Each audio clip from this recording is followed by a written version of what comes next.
USD 293 Quinter Public Schools has a long and storied history. The current elementary and high school buildings were constructed in 1923 and 1939 respectively. That is a lot of footsteps within these hallways and a wealth of memories. The current students of Quinter have continued the practice of high achievement that was established so long ago. In the 2021 school year, despite the ravages of a pandemic, Quinter students excelled across the board. Quinter saw its first fourth grade student qualify for the State Festival in Music. 19 junior high and high school students qualified for the District Festival, and 7 more qualified for state in music, band, and piano. And it was a Quinter Bulldog that sang the national anthem to open the state track meet last May. Despite its size, Quinter continues to provide a full curriculum that includes art, woods, and vocational agriculture. The FFA judging team placed third in the region, and the school witnessed a National Student of the Week winner in art. And it was Quinter students that swept the league art show, with first, second, and third place finishes, not only at the high school division, but in junior high as well. Football, volleyball, cross country, and basketball produced 12 all-league performers, 2 all-district, and 3 honorable mention all-state, and 1 all-state athlete, while track sent 12 athletes to the state meet.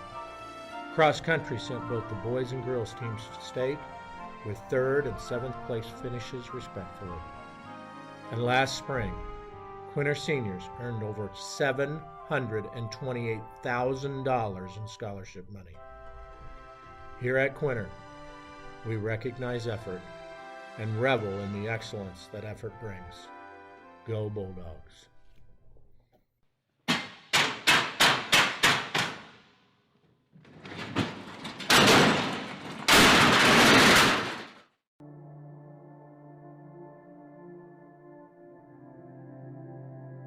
You've really got the tale of two cities right here. You got the ramp coming in, so you can come in with your wheelchair here, and that's as far as you're going to go. 2 years ago, the school district established a facilities committee made up of parents, community members, and consultants. That committee developed a 3-phase plan for improving the facilities both outside and in.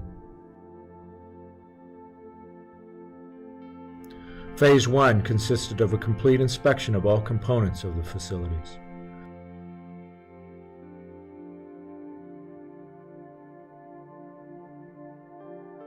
Phase 2 consists of reviewing these findings and sharing them with you, the public at large. And that is the purpose of these videos. In Phase 3, the district will develop a plan of action to address these needs and solicit input from the community. With this plan, the district is working to secure the future for this community and this school, both for this generation and generations yet to come. Hello, I'm Levi Gibbs, Western Kansas Regional President for Equity Bank. And I'm Chad Churchwell, Commercial Lender, Quinter, Kansas.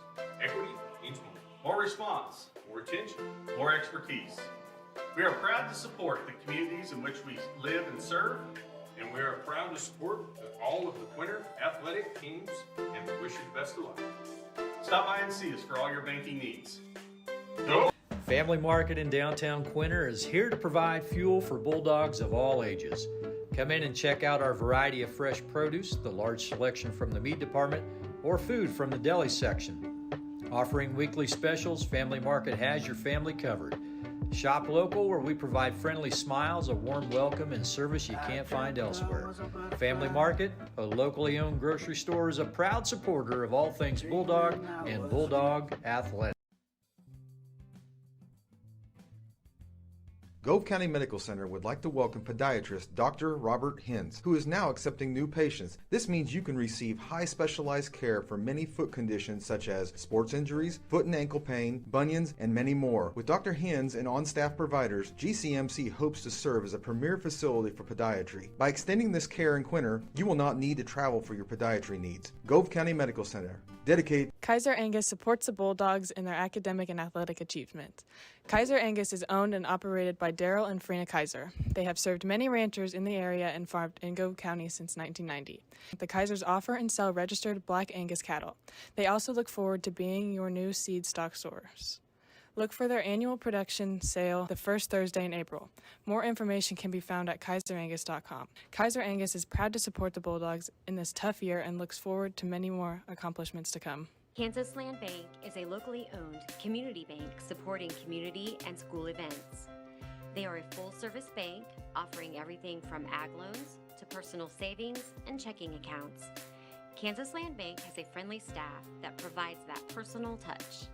As one of the few locally owned community banks left in western Kansas, they strive to serve the needs of the people in our area. Kansas Land Bank remains a proud supporter of all Bulldog activities. Thinking snacks, refreshing sips? Quinter Pit Stop just north of I-70 in Quinter has this and more. From fuel to your favorite snacks, and not to mention daily lunch specials and fresh pizza, new owners Travis and Kristen Haldeman and their staff welcome you to their store 7 days a week from 6 a.m. to 9 p.m. and until 10 p.m. on Fridays and Saturdays. Stop in or call the Quinter Pit Stop at 785-754-3707. Proud supporters of Bulldog Athletic. Selensky Land and Cattle Inc. of Park, Kansas proudly supports all Bulldog activities and Bulldog athletics. Kelly and Curtis are lifelong residents of Gove County and have farmed for over 30 years. They proudly run their family business. The Selenskys operate a small livestock feed yard while also growing wheat and corn. Keeping up with the best practices, they incorporate no-till farming in the operation to the greatest extent possible. Selensky Land and Cattle would like to congratulate the Bulldogs on the tremendous accomplishments of this year. Smoky Hill Ag is your precision ag service dealer. They offer customized agronomy for your farm, providing precision fertilizer applications with custom chemical blends. Smoky Hill Ag will create recommendations specific to each farmer's needs. With local service and competitive prices over the past 15 years, Smoky Hill Ag provides local ownership, management, and employment with community involvement. Trust them for all of your customized agronomy needs. Smoky Hill Ag, a loyal supporter of Quinter High School.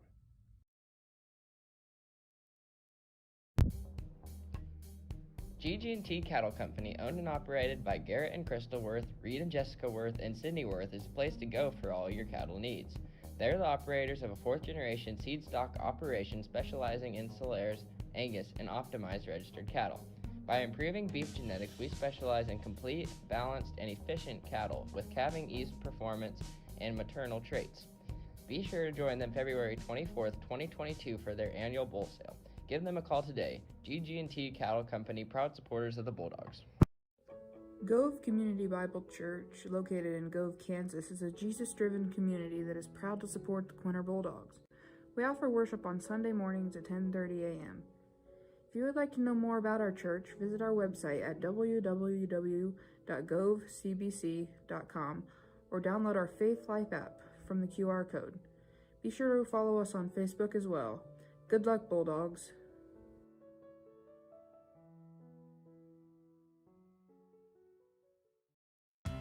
A healthy smile is the goal for every patient at Blackwood Family Dentistry. For over 18 years, Dr. Blackwood and his staff have been offering comprehensive care to patients of all ages. Dr. Blackwood is your hometown provider for all treatment options to maintain and restore your oral health. So if you are a new patient or want convenient family scheduling, make an appointment at Blackwood Family Dentistry, proud supporter of Bulldog academics and athletics.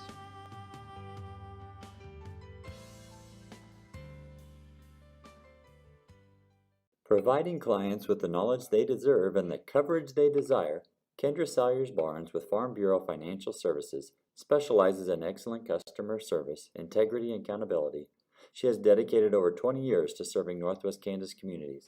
For all your insurance and financial needs, call or stop by the offices to see Kendra at Farm Bureau Financial Services in Hoxie at 785-675-3661 or in Quinter 785-754-3641. Farm Bureau Financial Services, here to help you protect what matters most in life. Blue Stem Medical's primary care physicians, Dr. Michael Mackin, Dr. Doug Gruenbacher, Dr. Shelley Gruenbacher, Dr. Scott Rempel, Dr. Anna Rampel, and nurse practitioner Glenda Wheeler provide medical assistance for the entire family. Their amazing staff provides services for all ages, including OB, sick and well visits, televisits, physicals, immunizations, and minor procedures. Visit them at 501 Garfield Street in Quinter, or give them a call at 785-754-3333 to book your next appointment. Blue Stem Medical, delivering beneficial care for Northwest Kansas and a proud supporter of Bulldog Athletics. Hello, I'm Levi Gibbs, Western Kansas Regional President for Equity Bank. And I'm Chad Churchwell, commercial lender, Quinter, Kansas. Equity means more. More response, More attention. more expertise. We are proud to support the communities in which we live and serve. And we are proud to support all of the Quinter athletic teams and we wish you the best of luck. Stop by and see us for all your banking needs. Go! Family Market in downtown Quinter is here to provide fuel for Bulldogs of all ages. Come in and check out our variety of fresh produce, the large selection from the meat department, or food from the deli section. Offering weekly specials, Family Market has your family covered.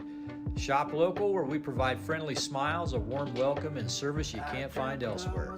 Family Market, a locally owned grocery store, is a proud supporter of all things Bulldog and Bulldog Athletics.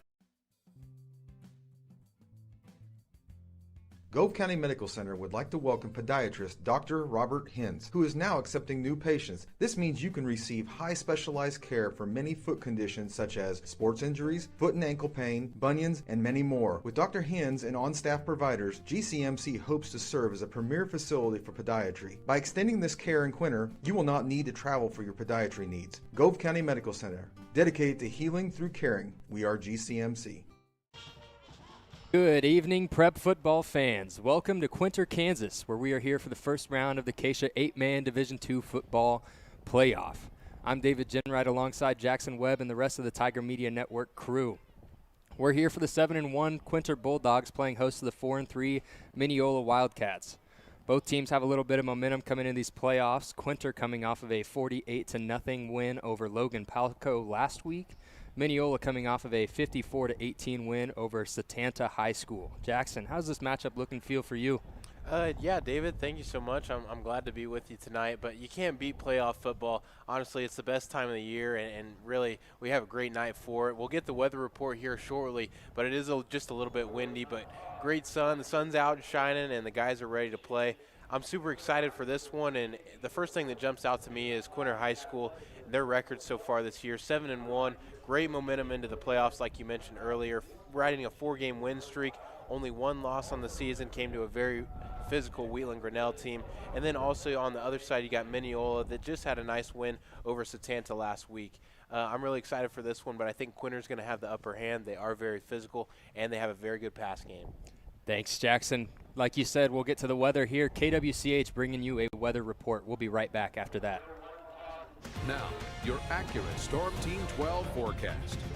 It's a cold night for football in Quinter tonight. The Wildcats in town to take on the Bulldogs, and there's a lot of wind to deal with for the game tonight. Kickoff at 57 degrees. Those winds out of the north to northwest, 20 to 30 miles per hour. Now, those winds will start to calm down as we head towards the second half of the game, but it will be a cool night at 46 degrees by the time the game is done. Wind will be strong all through northwest Kansas, expecting those north to northwest winds to persist here through the game. A chill in the forecast even when those winds start to calm down. But let's take a closer look at really what that wind impact is looking like across the state. North winds coming in strong Thursday night here. 5 o'clock, we're in the 20 to 30 mile per hour range. As we head towards kickoff, we're still dealing with 20 to 25 mile per hour winds, but at least things do start to calm down as we head towards the second half. A cold night for fans, but everybody out to support the Bulldogs. For the Tiger Media Network, I'm Cassie Wilson from KWCH in Wichita.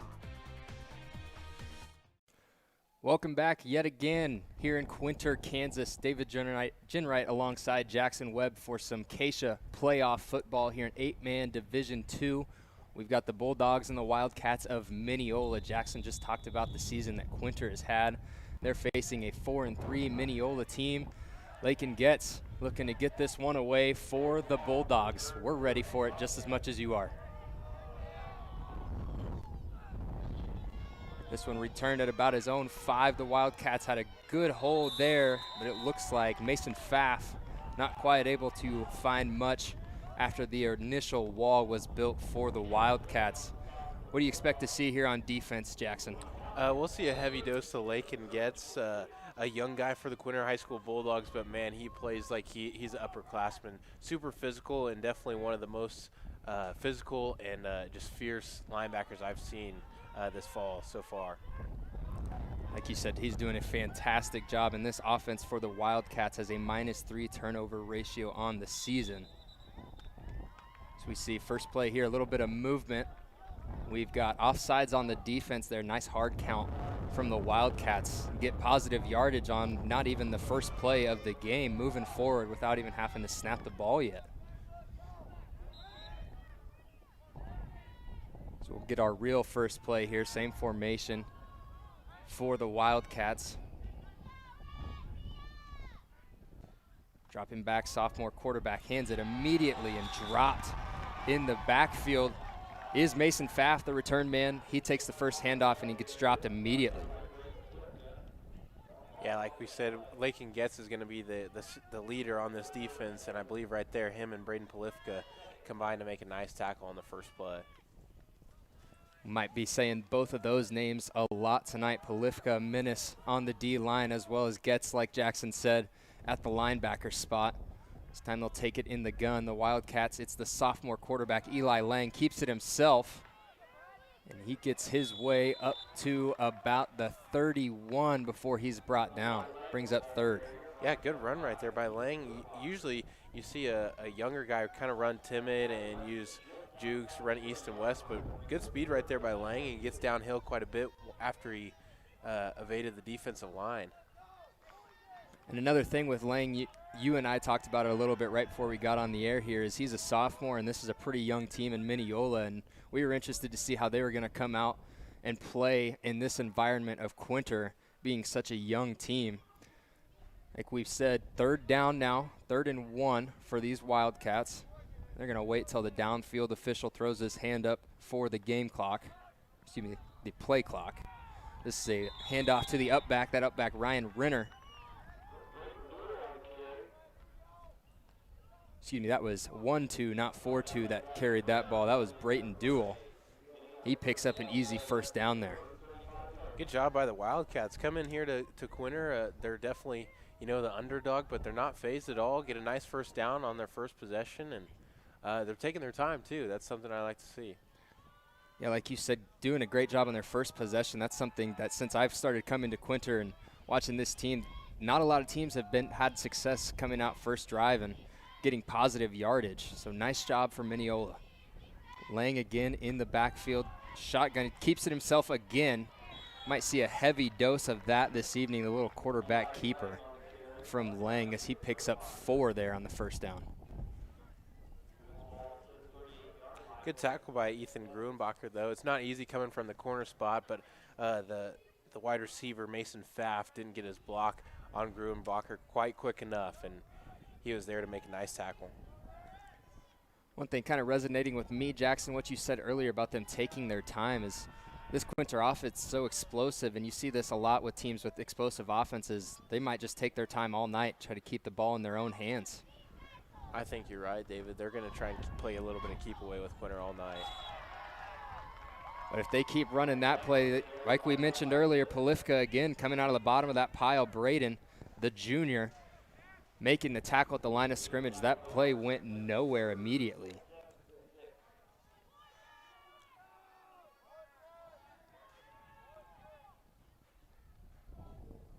Run gain for nothing there brings up 3rd and 7 for the Wildcats. This is their opening possession of the game.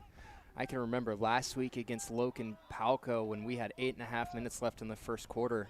Quinter had put a score on the board and almost had another one, Jackson. Wow. Yeah, I feel bad that I missed that one, but after I heard what had happened, I mean, Quinter High School and the fans had to be pretty pleased with what happened. Saw Lang there pulling the pile. We mentioned it, the sophomore. Pulling the pile there. He looked like he had a little bit of a wedge right in front of him to lead the way. The flag is going to be against Quinter. I looked up a little late, didn't quite see the gesture. They're going to move it forward from the end of the spot, though. Just 5 yards, but now the Wildcats in Bulldog territory. Yeah, nice steady drive, and we got to give hats off to the lineman up front. The one that highlights, that stands out to me, Noah Diebert, the junior, 6'1", 205 pounds. He's paving some nice lanes up front for Lang to run through. Yeah, that's a dangerous thing to look at here because he's right there on the edge of the line, so he could slip past at any point in time and just run a quick little out, or even any route for that matter. And this time that 5 yards that we just gave to Minneola is going to be taken right back. Looked like a false start, I believe. That'll make it 1st and 15 back at the 35 of the Bulldogs, where we just were before the last penalty.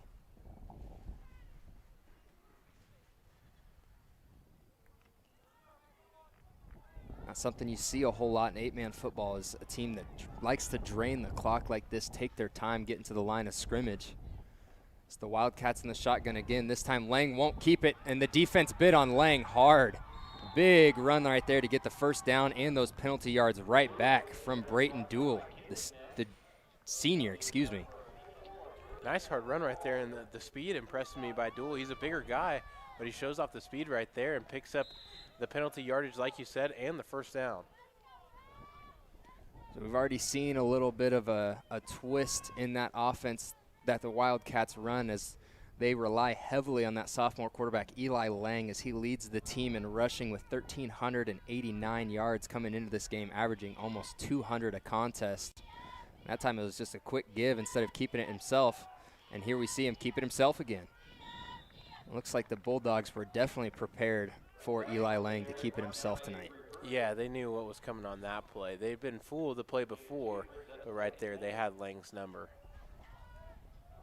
It looks like we might get a heavy dose of that RPO type offense from this Wildcat team, and it's just going to be a matter of if the defense of the Bulldogs can keep their eye on the ball long enough to realize who actually has the football when the ball's in play. Yeah, there's going to be a lot of running tonight, and I think just not a whole lot of passing just because the weather that we have. The sun's shining, but a lot of wind going on down there, and it's chilly for those guys to keep their hands warm and deliver nice passes.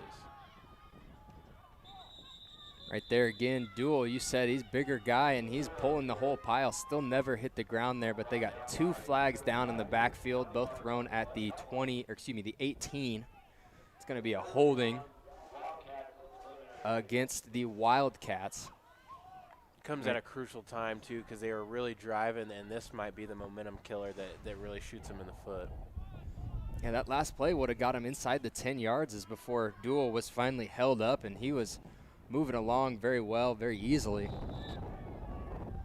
Moved it back now 10 yards from the flag.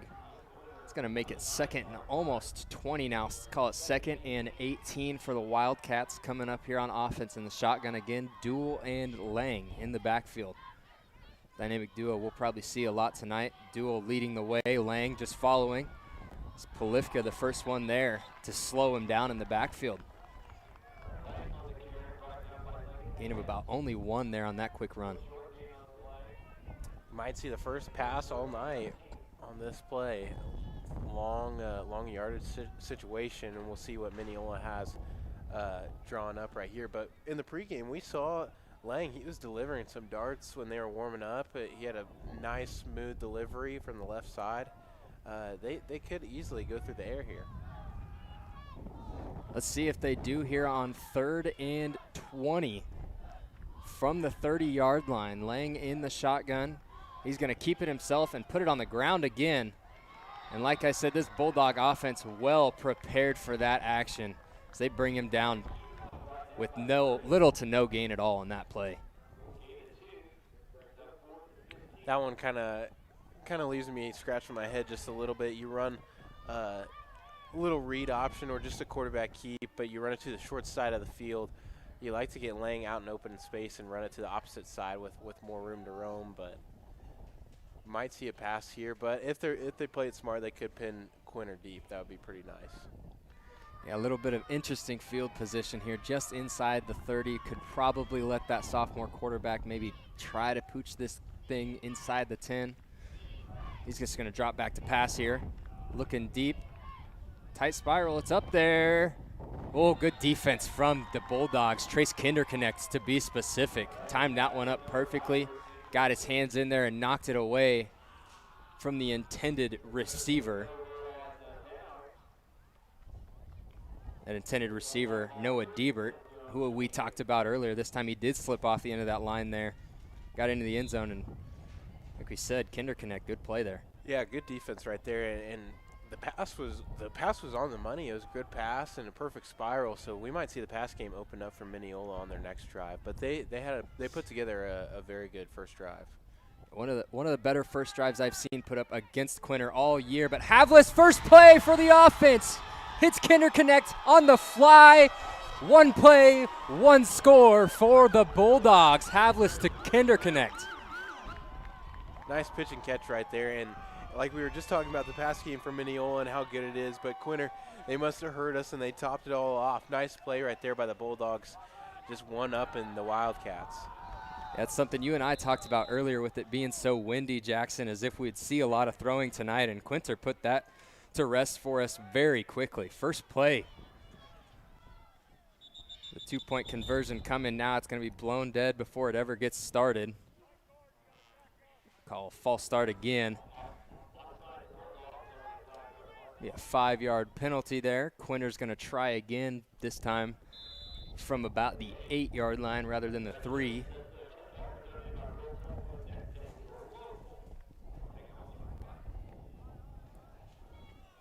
Saw last week they lined up in this power I formation and gave it to Getz, the up back, multiple times.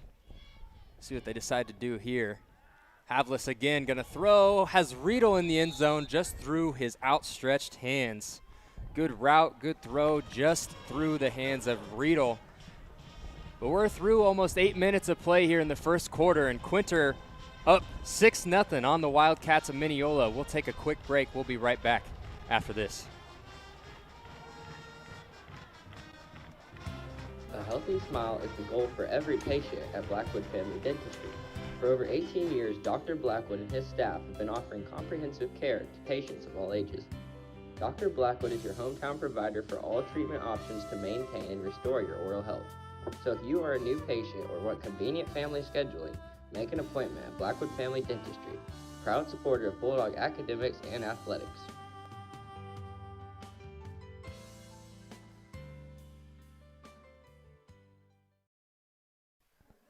8 minutes of play almost gone here in the first quarter here in Quinter, Kansas, home of the Bulldogs. We've got Kansas playoff football here.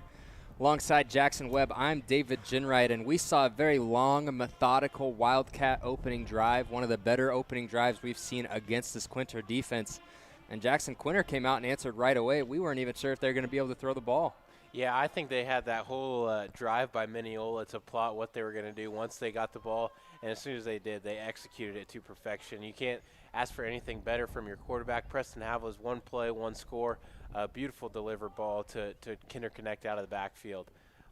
This offense, they might not have a lot of chances, but it seems like they're gonna score very efficiently and very quickly tonight.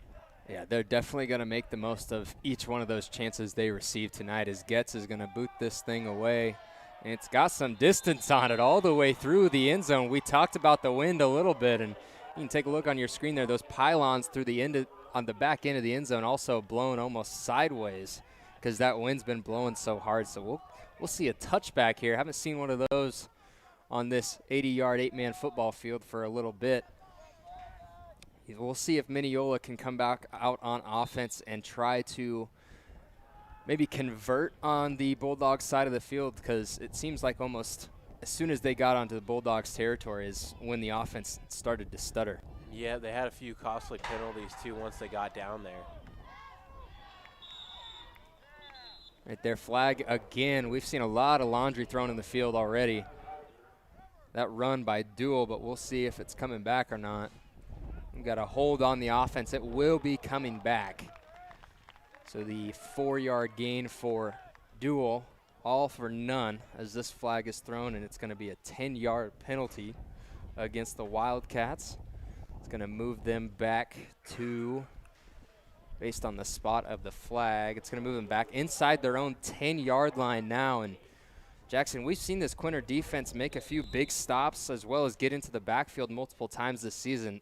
If you're the defense here, are you itching to possibly keep them inside their own 10? Yeah, I think so. I think with how aggressive Quinter's defense has been all year, they'll be on the aggressive side right now and go for those tackle for losses and not really worry about the pass game right now. Lang going to keep it again, tucks it in that left arm, and he's got the sideline, 2 men to beat. He's racing Kinder Connect, and Kinder Connect is able to push him out of bounds, and that is exactly why Eli Lang has rushed for 1,400 yards this season and almost 200 a game, is plays like that. Nothing special, just good blocking up front. He gets past the defensive end, and after that, it's just a foot race. Kinder Connect catches him, but nice run right there by Lang. He took what the defense gave him.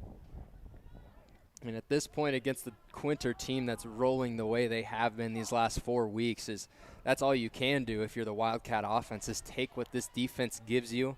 Try not to do too much, otherwise you'll see what happened last drive, and they'll force you to go 4 and out on their side of the field. Got a little bit of an I formation here on 1st and 10 from close to midfield. Regular dive play to the deep back there, who was, let me get a number, Mason Pfaff. Came out of the bottom of that pile. Only a gain of 2. Got it to midfield, though.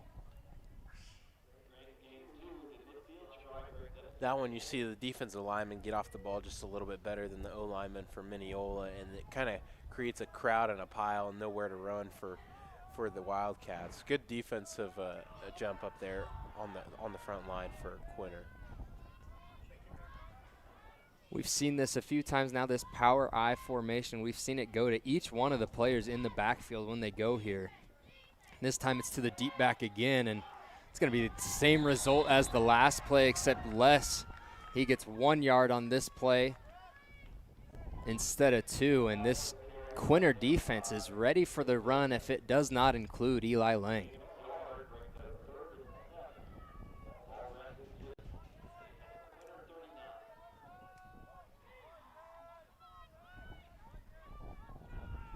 Quick play there. It's going to bring up 3rd and 7. Like we mentioned on their last drive, it kind of stalled out as soon as they crossed midfield. And here they are on the Bulldogs' 39-yard line.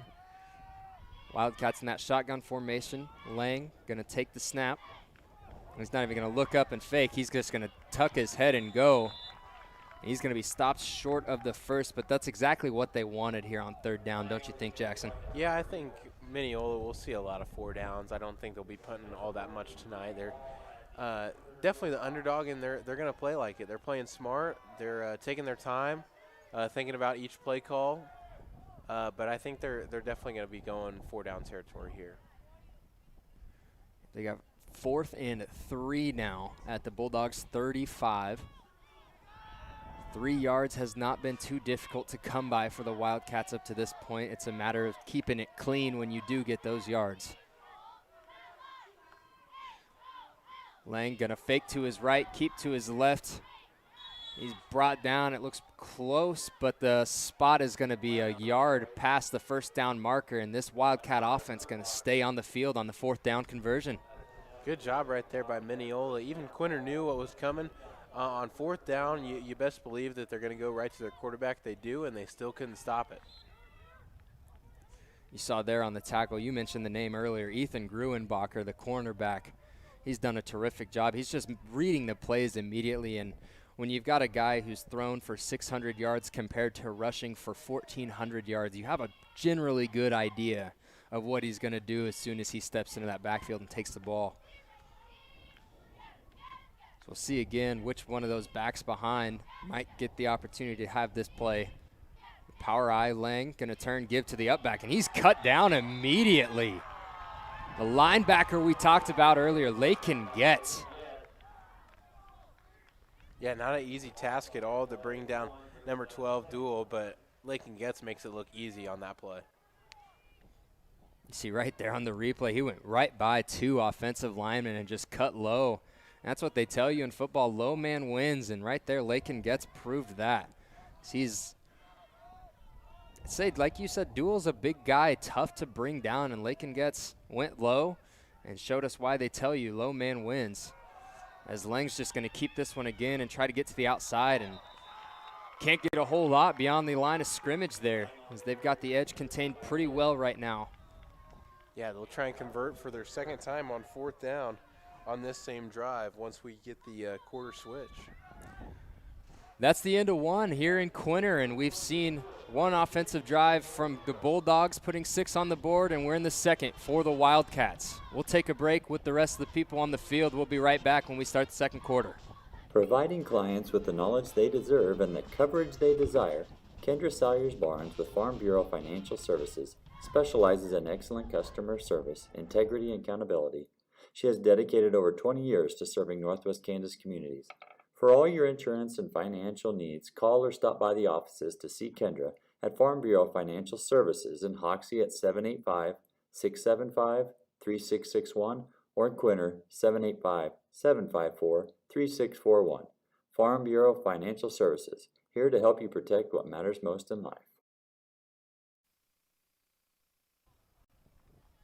1 quarter of play done here in Quinter. 6-0 the score. The Bulldogs on top of the Wildcats out of Minneola here in this first round of 8-man playoff football.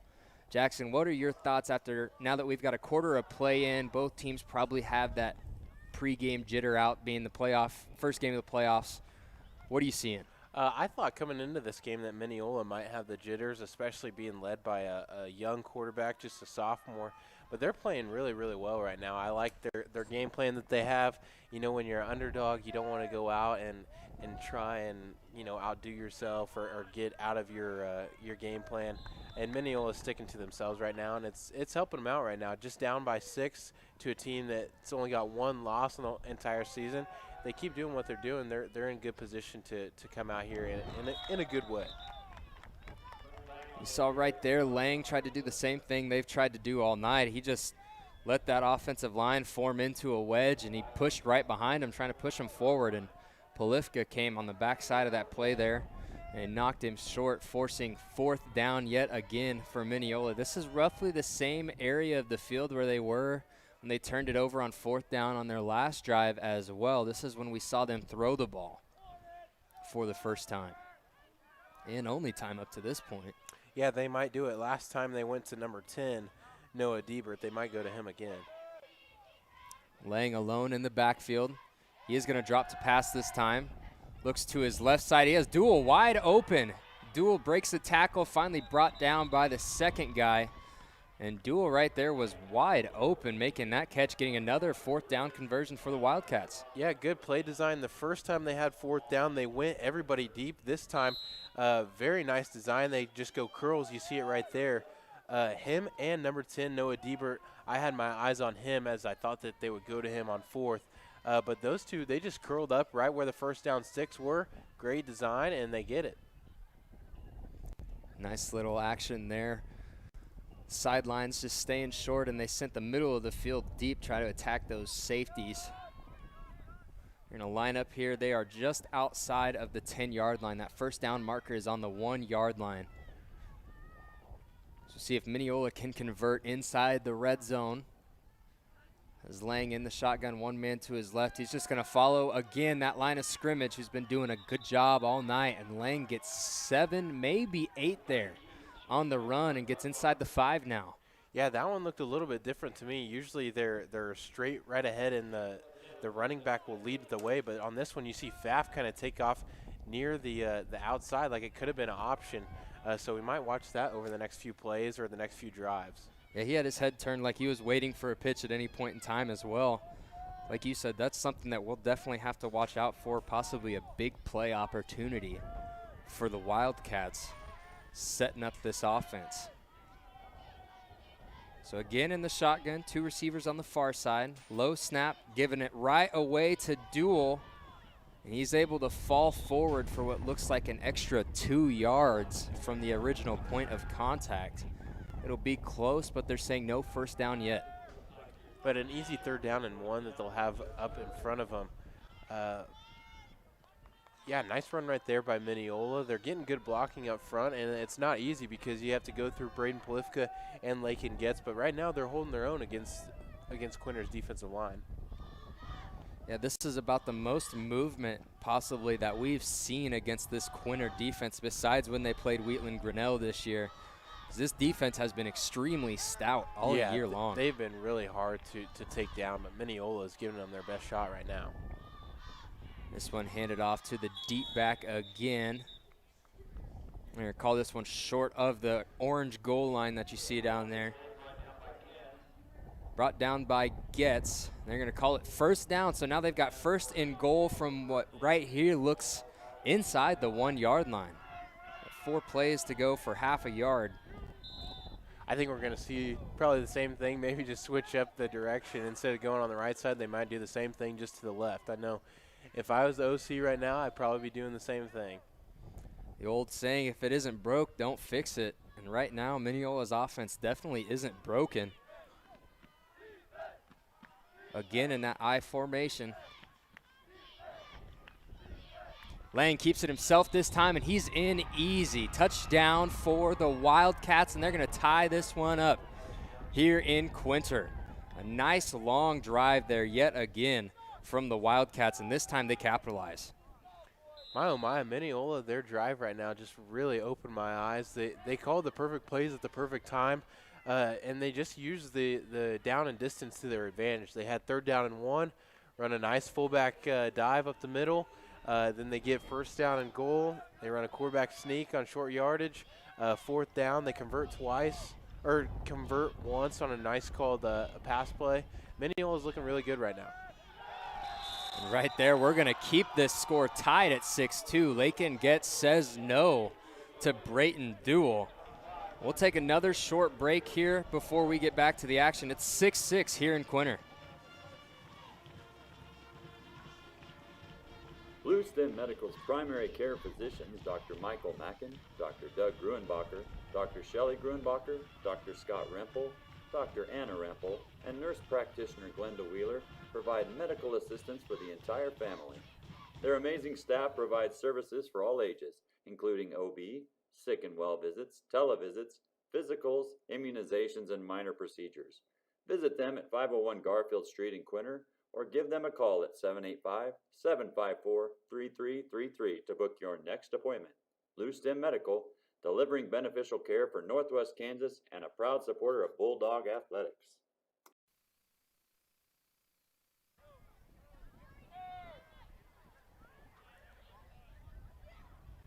Welcome back to Quinter. Bulldogs are proudly sponsored by Kendra Barnes at Farm Bureau Financial Services, here to help you protect what matters most in life, as well as Blue Stem Medical, delivering outstanding health care to Northwest Kansas and a proud supporter of Bulldog Athletics. And if you want big news, both the Quinter boys and girls cross-country teams will be competing for a state championship title this weekend in Victoria. Both teams have a legitimate shot at winning the state title, and if you're available on Saturday, please make your way to Victoria to cheer on the Bulldogs. It's a 3-mile course, and we want it lined up with Bulldog fans. It's really exciting. I know Quinter High School and their cross-country program is having a very good year. I talked to Gus Bridges earlier. He was super excited about what was going to happen this weekend. He said the team was looking really strong and was pleased with their regional performance. Yeah, not a long drive either, all the way over to Waukene. Nice and close for all the Bulldogs fans looking to cheer on their runners this weekend. I know you and I have some business to tend to up at Fort Hays State on Saturday, but if we didn't, I'd be over there in Waukene as well, cheering on the Bulldogs. As would I. We'll get back into some football here. We've got 8:23 left to play here in the first half. Quinter just recovered what looked like to be an intentional onside kick. Their first play again, a big one. And again, who is it? Number 8, Trace Kinderconnect. But there is a flag on the far side of the field. Interested to see what this one is. We'll see if Quinter finally has a big play brought back. And it looks like they will. Whitecaps signaling holding against the offense. Yeah, you said it earlier, but it feels like, for playoff football, we've had a little bit too many flags on the field, and I don't know if that's really the officials not letting the guys play or if the guys maybe just a little cold and kind of getting sloppy with their technique. But on the replay, not really a hold that stood out to me. Yeah, and they say there's holding on every play, and the ones that get called are the ones that are just overly blatant. And like you said, Jackson, is on that play there wasn't anything necessarily blatant. But here we are at 1st and about 17. Back again is Havlis, a quick out route. This one intended for Gruenbacher, maybe just a little bit too quick. Yeah, I don't know if the D-line got a fingertip on it, but Havlis looked a little bit too rushed right there on that throw. But good defensive awareness. When you're a defensive lineman, if you know you can't get in the backfield for a sack, best thing to do, just throw your hands up and find the quarterback's eyes, see what direction he's looking, and get your hands right in the way of him and his intended receiver. And right there, I saw number 12, Brayton Dool, do a good job of getting his hands up. Havlis again going to hand to Kinderknecht. Kinderknecht on the reverse to Zane Beckner. He looked like he had the sideline for a second, cuts back inside, makes one man miss, but gets back within manageable 3rd down territory. That was a gain of about 14 there. Pretty reverse. Gotta love plays like that, and they get it. They work it very, very well right there out of the backfield.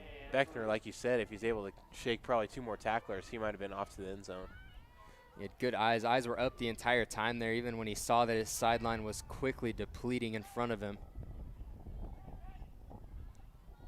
Got the offense set up now, and it looks like we might get a timeout call. We saw the offensive line kind of stand up there for a split second. I thought there might have been a false start, but they came out of their stance.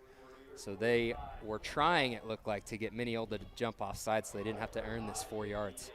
Yeah, good discipline right there by Minneola. They didn't do what Quinter wanted them to do, and they're holding strong, especially. It's not easy to do when you're away from your hometown crowd and your home field. But right now, Minneola playing good, solid defense and solid football all around. One game that, we coming into this one, you talked about it a little bit earlier, Minneola, the underdog in this contest, and we came in thinking Quinter's 45-point rule, a few teams already coming into this, and Minneola kind of in that range of teams that we thought Quinter could possibly do that same thing too, and they're coming out and doing nothing but proving you and I wrong, Jackson. Yeah, for sure. Minneola, it's easy to think that, especially when you look at strength of schedule, and Quinter's definitely had the tougher by far strength of schedule, and we looked at a couple common opponents, and one being Dighton. Quinter handled Dighton by 14 earlier on this year, and Minneola really struggled with them. So we thought coming into this game that Quinter really was going to roll all over Minneola, but right now the Wildcats are not backing down. Not at all. As you saw right there on the read option play, that Havlis had nowhere to go as soon as he faked that ball to Kinderknecht, and he was taken down, if not in the backfield, right at the line of scrimmage. Play there's going to bring up 4th down. This is the second drive for the Bulldogs, their first 4th down of the evening. They are right at midfield, kind of in that territory, 4-down territory. Havlis going to take the snap again. A good route ran by Riedel, makes the catch, and he's got the 1st down. Yeah, the Bulldogs, I think they're just going to have to pass on the run game for now and go back to what was working earlier. Right there, you have a few runs that didn't work out in their favor. They convert on 4th down. They got to get back to the pass game. I know it's windy, which really hurts, but they're going to have to do it. They scored one play on it earlier, and right there they convert on 4th down. I think they're going to pass the way out of the rest of this drive. And when you've got the arm of Havlis in the backfield and you've got the weapons of Kinderknecht and Riedel and Beckner out there on the sidelines, it's hard not to put the hands of your talented quarterback and just say, hey, give it to one of our skill guys and let him go to work. Like right there, we almost saw Kinderknecht do exactly that. 1st down play went for 8 right there. Going to bring up 2nd and 2 for the Bulldogs.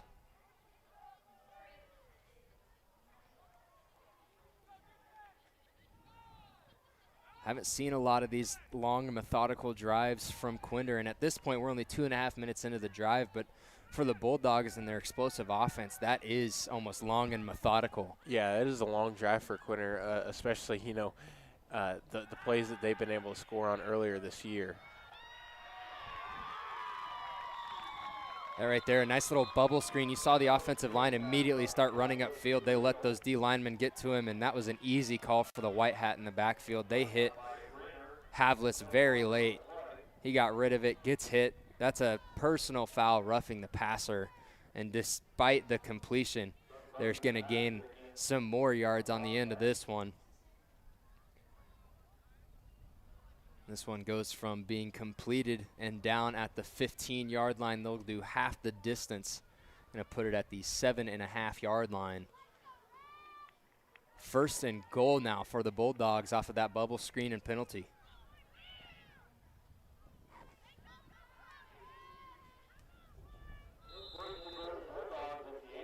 Looking to extend their lead on this drive, break up this tie that Minneola just made. Havlis going to step back. He's pressured. He's got to move around a little bit. He's going to put his shoulder right into the linebacker there. It looked like Diebert is the linebacker that he met right there at the 5-yard line. Both guys playing hard right there. Havlis goes full steam ahead into Diebert, but Diebert doesn't really flinch. They kind of just stall things out. But right there, Preston Havlis, just a little bit more elusiveness as a quarterback, try and make things happen, get to the sideline, use a nice stiff arm, and things might work out a little bit better. But Diebert right there, nice defense by the Wildcats. Open field tackles aren't easy at all to make, and he made a good one right there.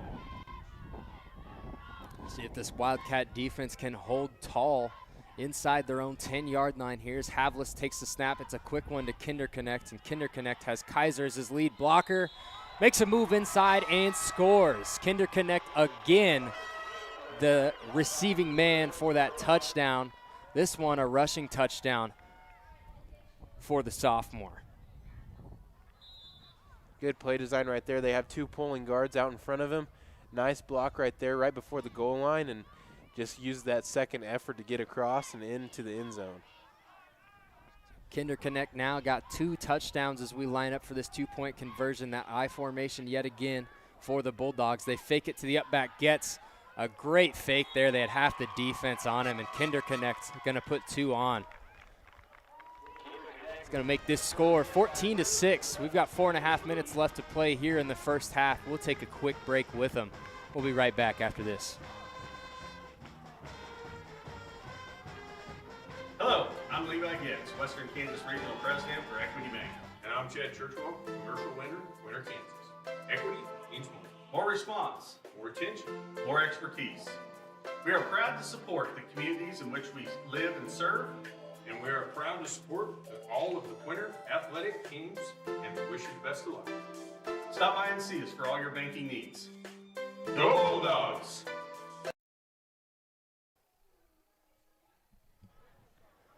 Back here in Quinter, some proud sponsors for the Bulldogs include Blackwood Family Dentistry, helping your family achieve a healthy smile, as well as Kaiser Angus, certified Angus beef sellers and proud supporters of the Bulldogs. Once again, we're going to ask people to subscribe to the Quinter Schools YouTube channel while you're watching the game here. If we get 1,000 subscribers on this channel, they can broadcast directly through the YouTube and avoid using third-party software to do so, which would help improve the broadcast capabilities so we can bring you a better presentation of Bulldog football. Bulldogs up on top by 8 here. One score, 14-6, with 4:34 left to play here in the second quarter. What we had expected to possibly be a shootout, as many Quinter games are, as we've been held to a good defensive battle here between these two teams in Minneola and Quinter. Yeah, both defenses looking really strong right now. Minneola, not their best defensive performance right there. They kind of struggled with run defense in the last few plays in that drive, but overall, you keep the ball in Quinter's hands for that long, your defense is doing really well because they have a very high-powered, fast offense that they like to run. We don't get to see the schematics here on the kickoff that we normally see from the Bulldogs. That ball kicked way up in the air because Beckner had to hold it down on the tee. The wind blew it over twice.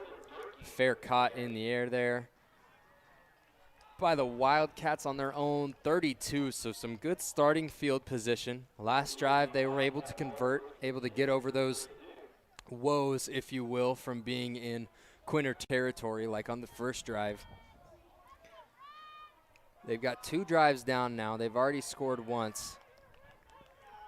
Quinter's been able to size up this offense and really determine what's going on. As Lang, the sophomore, going to come back to the line with this offense, and he's held back. Slowed down that time by Dashiell Brown, a sophomore. Grabbed the jersey in the backfield and was able to slow him down before he was able to get too far, only gave up what looked like half a yard.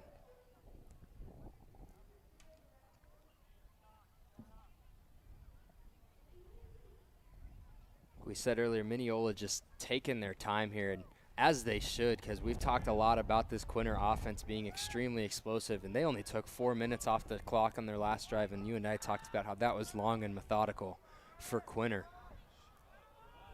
That play clock finally starting to count down. The White Hat's got his hand up in the backfield and stuffed right at the line. You saw Duell try to get out there and make that lead block, but Lang could not get behind him. Good defensive stand up front right there by the Bulldogs. They had a bunch of guys on that D-line, almost the entire D-line in on that tackle. And you see the 2 nose tackles really clog things up right there. Nothing doing for the Wildcats. Good push by that D-line, and that's where it all starts if you want to stop this run game if you're Quinter. And right here, they've got an opportunity. They've held them to no yards now. Gave them 1 yard, and they took it back right there. So we've got 3rd and 10 for the Wildcats, and Lang going to drop back to pass, and again, it's that quick little curl route. This time it's Diebert. Diebert's going to be taken down, and he's not going to have the first. Gain of 8 on the play is what they'll call it.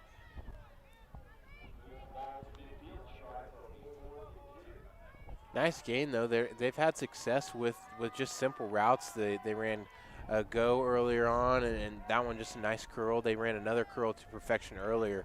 If they can throw some variety in there, maybe some posts, some corners, some slants, get this defensive backfield on their heels, they might be in better shape. But right there, they got a good chunk of yardage, but this is a tricky play call right here, especially on your own side of midfield. Big time in the game. If you give it back to Quinter and they score, they also get it right after halftime. So got to be smart right here. Lang got 2 behind, and they tried the hard count there, and yep, timeout taken immediately. Hard count did not work. Yeah, good idea right there by Minneola, and it was a play that you had to be smart on. They didn't jump off and false start. They were hoping that Quinter would be offsides, but right now I think you're going to just have to play with what the scoreboard's giving you and try and pin Quinter deep with a nice punt. Especially, you have the win right now, too. Use it to your advantage. There'd be no good reason to try and go for it right here. If you don't get it, then it could be a 14-point swing in favor of Quinter. And like you said, this right here, to me, feels like all the momentum just is decided on how this play goes. If Minneola gets the first down, I think they get a bunch of momentum and swing back onto the Quinter side of the field. And in the other way, if Quinter makes a huge stop here and they get the ball on Minneola's side of the field, this offense is kind of buzzing right now. And I wouldn't be surprised if they get the ball back, if they go back up and put another one on to go up by 2 scores. Yeah, honestly, giving the ball back, if I was a Minneola Wildcat, giving the ball back to Quinter right now would be a very scary feeling, especially at midfield. If I could pin them deep within the 15, 10-yard line, I'd feel a whole lot better. See what the play is here as both teams break their huddles. Minneola coming out in that shotgun formation. Lang and Duell in the backfield. Quinter going to look to hold. It's going to be a passing play. He's rushed, pushed out of the pocket. This ball lofted up, and it's tipped right into the hands of Duell. Riedel had the interception, and he jumped it just a bit early. And Duell is able to focus on that ball and bring it in. What a job by the senior Brayton Duell to follow that ball. It looked like Lang wanted to get rid of it way earlier, and then he got pushed out of the pocket and just kind of lofted it up there, hoping one of his guys would get under it. Riedel is so close to taking that ball. Nice play right there by Minneola, and you talk about just the concentration that we saw by Dual, able to bring that one in, and also kind of a very, very momentum swing play right there, like you said. They're going to feed the big man Dual again there, this time on the ground, and he's going to get up 4, possibly 5 yards. Looked like there was a lot of contact with the ground right there, and Dual gets up a little bit slow. One thing that does hurt Minneola, though, they had to take a timeout to think about things on 4th down. They're without one right now. You got to go quick. We're getting close to just a minute left to play, and they're still a little over 15 yards out. 2nd and 6. It's a fake to Dual. Lang going to keep it himself, and right there on the edge is Quinter connect to bring him down. Good open field tackle there, kind of saves the 1st down, but getting very close are the Wildcats. Yeah, that they are, and on that play you saw some of the best sophomores in the state of Kansas in 8-man football meeting right there. Lang and Quinter connect, and Quinter connect wins that battle. We're going to see another timeout from Minneola there. We'll keep it right here. Some proud sponsors of the Bulldogs here in Quinter include Solinsky Land and Cattle Company, wishing the Bulldogs good luck during the 2021-2022 school year, as well as Smoky Hill Ag, serving Lane, Logan, and Gove counties. Equity Bank, we mean more, and proud sponsors of all things Bulldogs. The High School Scholars Bowl team competed in their first match of the season this last Monday as well here in Quinter. The team went 4-3 on the night and finished 4th overall. This promises to be a very special year for the team, who is competing for nothing short of a trip to state. So all things here in Quinter, looking for that ultimate end goal of state and possibly a state championship. A lot of good things going on here at Quinter High School, from athletics to all activities, to as well as just the community here in Quinter. Yeah, got a nice crowd, especially on a fall chilly night, a very chilly night, and a school night as well. Game getting moved up because of it, so that helps the kiddos out, get them to bed a little bit earlier. Yeah, you talked about a school night, actually, and we listened earlier. They canceled school tomorrow because of the cross-country team as well as the football team having a game tonight. So this community really rallies behind this high school. Yeah, that's really awesome to see, and I wish, the school that we were at, I wish there was no school tomorrow. So I might have to transfer to Quinter High School for tomorrow. Minneola 3rd and 2. Lang going to throw it on the run. Good defense there from Gruenbacher. Was just able to stretch out and knock that one away.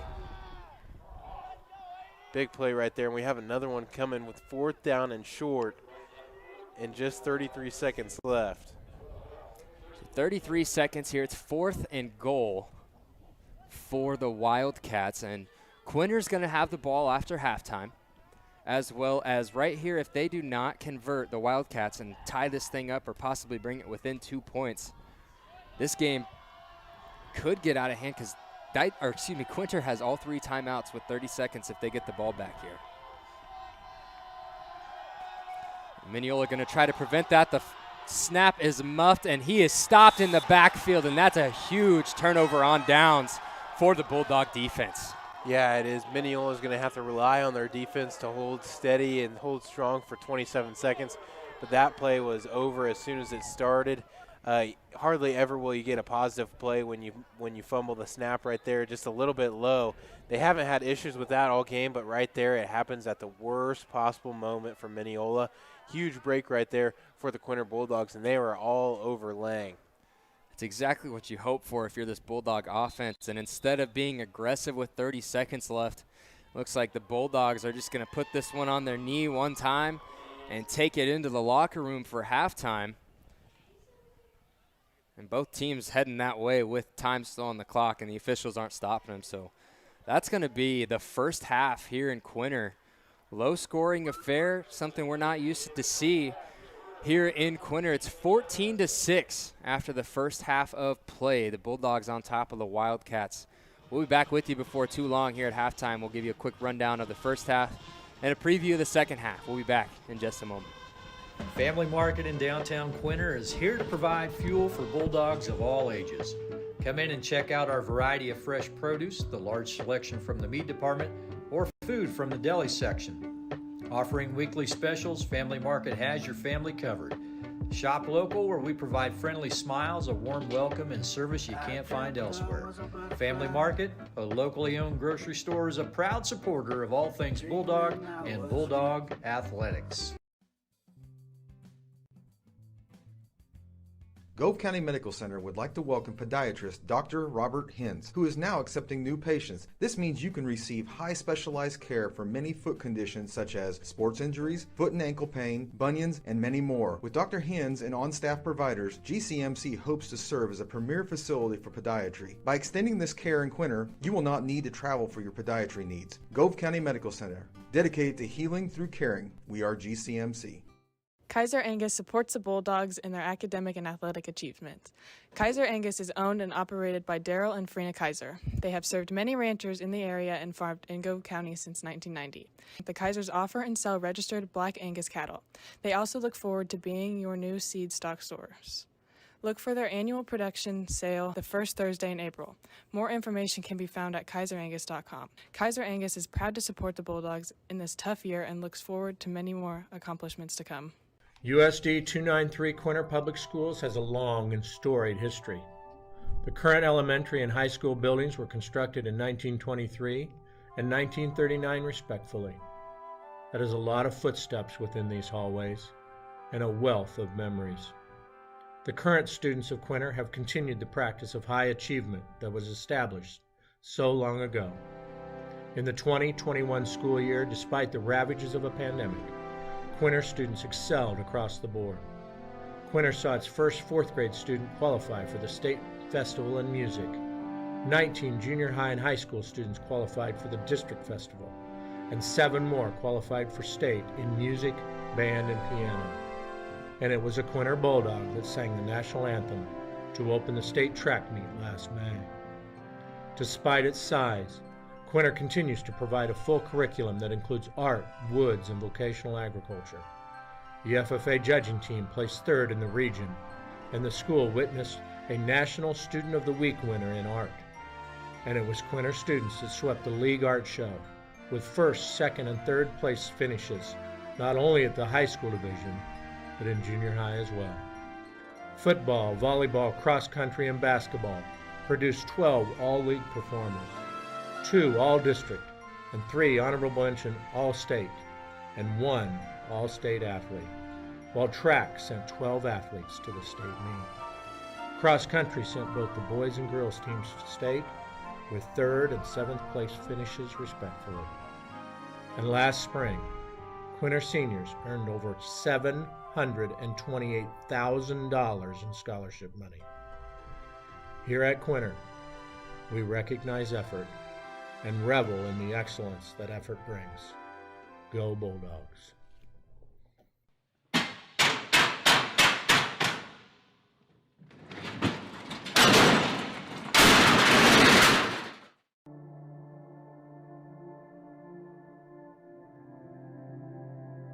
You've really got the tale of two cities right here. You got the ramp coming in, so you can come in with your wheelchair here, and that's as far as you're going to go.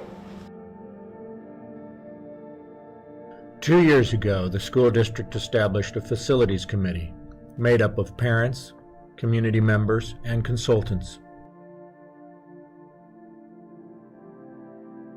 That committee developed a 3-phase plan for improving the facilities both outside and in. Phase 1 consisted of a complete inspection of all components of the facilities.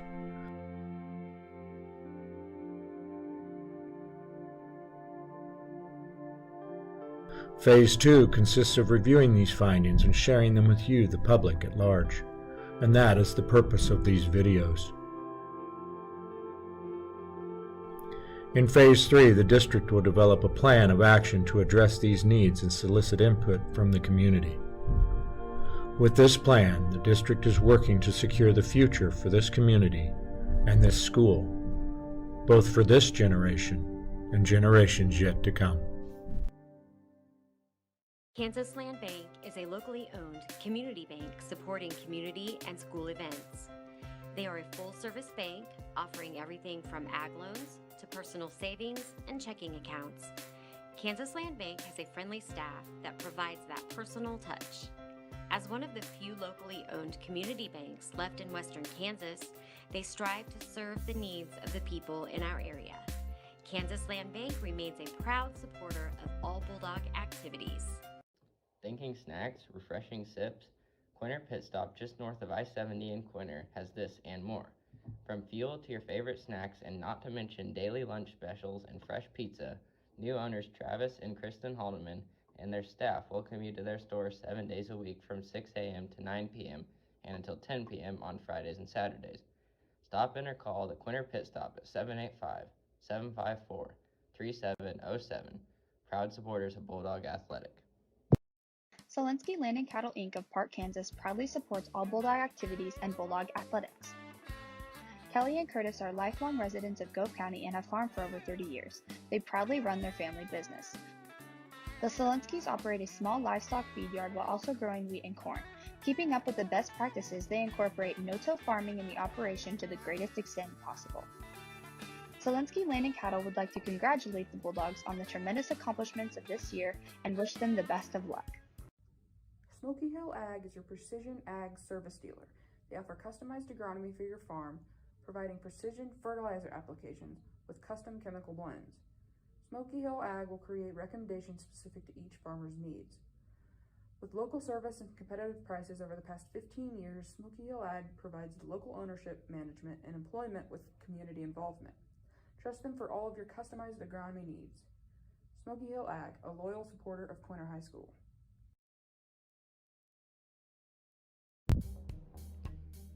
GG&T Cattle Company, owned and operated by Garrett and Crystal Worth, Reed and Jessica Worth, and Sydney Worth, is the place to go for all your cattle needs.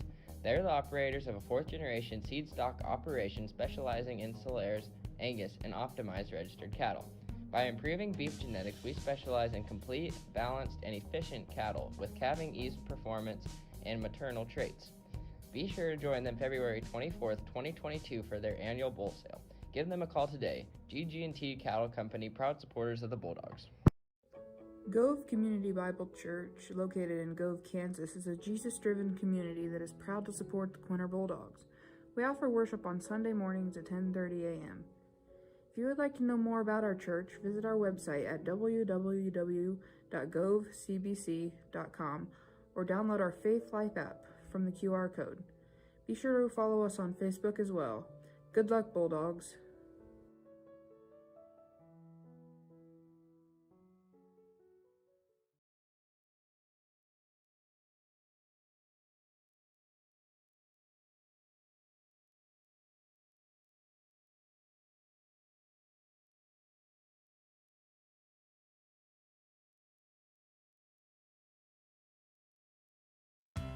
A healthy smile is the goal for every patient at Blackwood Family Dentistry.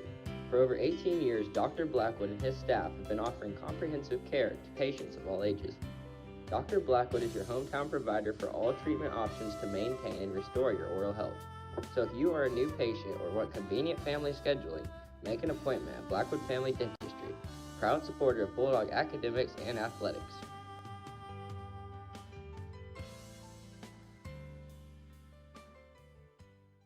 Providing clients with the knowledge they deserve and the coverage they desire, Kendra Salyers Barnes with Farm Bureau Financial Services specializes in excellent customer service, integrity, and accountability. She has dedicated over 20 years to serving Northwest Kansas communities. For all your insurance and financial needs, call or stop by the offices to see Kendra at Farm Bureau Financial Services in Hoxie at 785-675-3661 or in Quinter 785-754-3641. Farm Bureau Financial Services, here to help you protect what matters most in life. Blue Stem Medical's primary care physicians, Dr. Michael Mackin, Dr. Doug Gruenbacher, Dr. Shelley Gruenbacher, Dr. Scott Rempel, Dr. Anna Rempel, and nurse practitioner Glenda Wheeler provide medical assistance for the entire family. Their amazing staff provides services for all ages, including OB, sick and well visits, televisits, physicals, immunizations, and minor procedures. Visit them at 501 Garfield Street in Quinter or give them a call at 785-754-3333 to book your next appointment. Lou Stem Medical, delivering beneficial care for Northwest Kansas and a proud supporter of Bulldog Athletics. Hello, I'm Levi Gibbs, Western Kansas Regional President for Equity Bank. And I'm Chad Churchwell, commercial lender, Quinter, Kansas. Equity means more. More response, More attention. more expertise. We are proud to support the communities in which we live and serve. And we are proud to support all of the Quinter athletic teams and we wish you the best of luck. Stop by and see us for all your banking needs. Go Bulldogs! Family Market in downtown Quinter is here to provide fuel for Bulldogs of all ages. Come in and check out our variety of fresh produce, the large selection from the meat department, or food from the deli section. Offering weekly specials, Family Market has your family covered. Shop local, where we provide friendly smiles, a warm welcome, and service you can't find elsewhere. Family Market, a locally owned grocery store, is a proud supporter of all things Bulldog and Bulldog Athletics. Gove County Medical Center would like to welcome podiatrist Dr. Robert Hens, who is now accepting new patients. This means you can receive high specialized care for many foot conditions such as sports injuries, foot and ankle pain, bunions, and many more. With Dr. Hens and on-staff providers, GCMC hopes to serve as a premier facility for podiatry. By extending this care in Quinter, you will not need to travel for your podiatry needs. Gove County Medical Center, dedicated to healing through caring. We are GCMC. Kaiser Angus supports the Bulldogs in their academic and athletic achievement. Kaiser Angus is owned and operated by Daryl and Frina Kaiser. They have served many ranchers in the area and farmed in Gove County since 1990. The Kaisers offer and sell registered Black Angus cattle. They also look forward to being your new seed stock source. Look for their annual production sale the first Thursday in April. More information can be found at kaiserangus.com. Kaiser Angus is proud to support the Bulldogs in this tough year and looks forward to many more accomplishments to come. Kansas Land Bank is a locally owned community bank supporting community and school events. They are a full-service bank offering everything from ag loans to personal savings and checking accounts. Kansas Land Bank has a friendly staff that provides that personal touch. As one of the few locally owned community banks left in western Kansas, they strive to serve the needs of the people in our area. Kansas Land Bank remains a proud supporter of all Bulldog activities. Thinking snacks, refreshing sips? Quinter Pit Stop, just north of I-70 in Quinter, has this and more.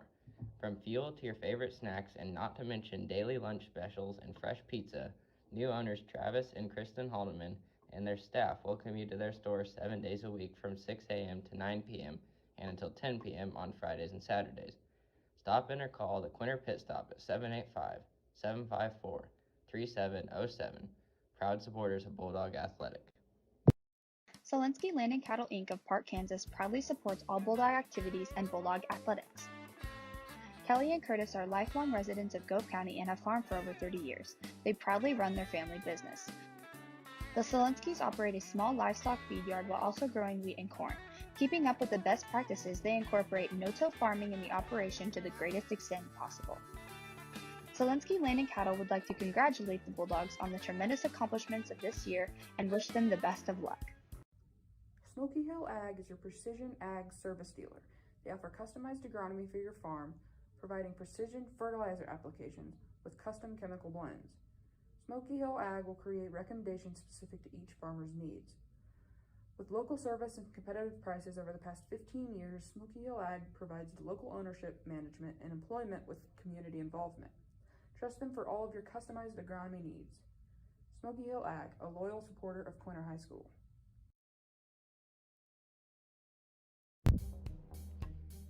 GG&T Cattle Company, owned and operated by Garrett and Crystal Worth, Reed and Jessica Worth, and Sydney Worth, is the place to go for all your cattle needs. They're the operators of a fourth-generation seed stock operation specializing in Solares, Angus, and optimized registered cattle. By improving beef genetics, we specialize in complete, balanced, and efficient cattle with calving ease performance and maternal traits. Be sure to join them February 24th, 2022 for their annual bull sale. Give them a call today. GG&T Cattle Company, proud supporters of the Bulldogs. Gove Community Bible Church, located in Gove, Kansas, is a Jesus-driven community that is proud to support the Quinter Bulldogs. We offer worship on Sunday mornings at 10:30 a.m. If you would like to know more about our church, visit our website at www.govcbc.com or download our Faith Life app from the QR code. Be sure to follow us on Facebook as well. Good luck, Bulldogs.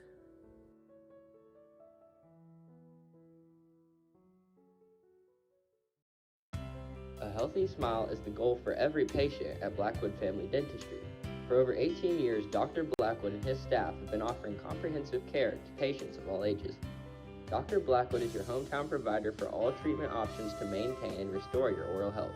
So if you are a new patient or want convenient family scheduling, make an appointment at Blackwood Family Dentistry, proud supporter of Bulldog academics and athletics.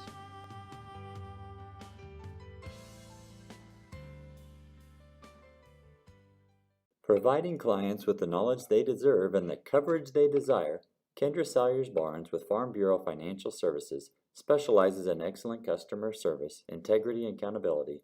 She has dedicated over 20 years to serving Northwest Kansas communities.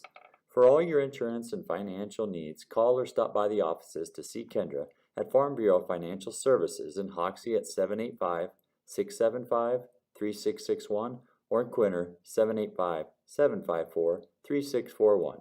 Farm Bureau Financial Services, here to help you protect what matters most in life. Blue Stem Medical's primary care physicians, Dr. Michael Mackin, Dr. Doug Gruenbacher, Dr. Shelley Gruenbacher, Dr. Scott Rempel, Dr. Anna Rempel, and nurse practitioner Glenda Wheeler provide medical assistance for the entire family. Their amazing staff provides services for all ages, including OB, sick and well visits, televisits, physicals, immunizations, and minor procedures. Visit them at 501 Garfield Street in Quinter or give them a call at 785-754-3333 to book your next appointment. Blue Stem Medical, delivering beneficial care for Northwest Kansas and a proud supporter of Bulldog Athletics. Hello, I'm Levi Gibbs, Western Kansas Regional President for Equity Bank. And I'm Chad Churchwell, commercial lender, Quinter, Kansas. Equity means more. More response. More attention. More expertise. We are proud to support the communities in which we live and serve. And we are proud to support all of the Quinter athletic teams and we wish you the best of luck. Stop by and see us for all your banking needs. Go Bulldogs! Family Market in downtown Quinter is here to provide fuel for Bulldogs of all ages. Come in and check out our variety of fresh produce, the large selection from the meat department, or food from the deli section. Offering weekly specials, Family Market has your family covered. Shop local, where we provide friendly smiles, a warm welcome, and service you can't find elsewhere. Family Market, a locally owned grocery store, is a proud supporter of all things Bulldog and Bulldog athletics. We've completed one half of football here in Quinter, Kansas. 8-man playoff football taking place tonight. We are in the first round. I'm David Ginwright alongside Jackson Webb and the rest of the Tiger Media Network crew out of Fort Hays State University. Like I said, though, 14-6 the score here after one half of play. We saw some long, methodical drives from Minneola. A few hints of the regular season Quinter. Jackson, tell us a little bit about what you saw in the first half. Yeah, I saw Minneola come in here, and they have a game plan. They came in here, and they knew they were going to take things slow and steady. At sometimes it worked great. At sometimes it didn't. At the end of the first half, they kind of hit a tough spot. The Quinter defense came up big.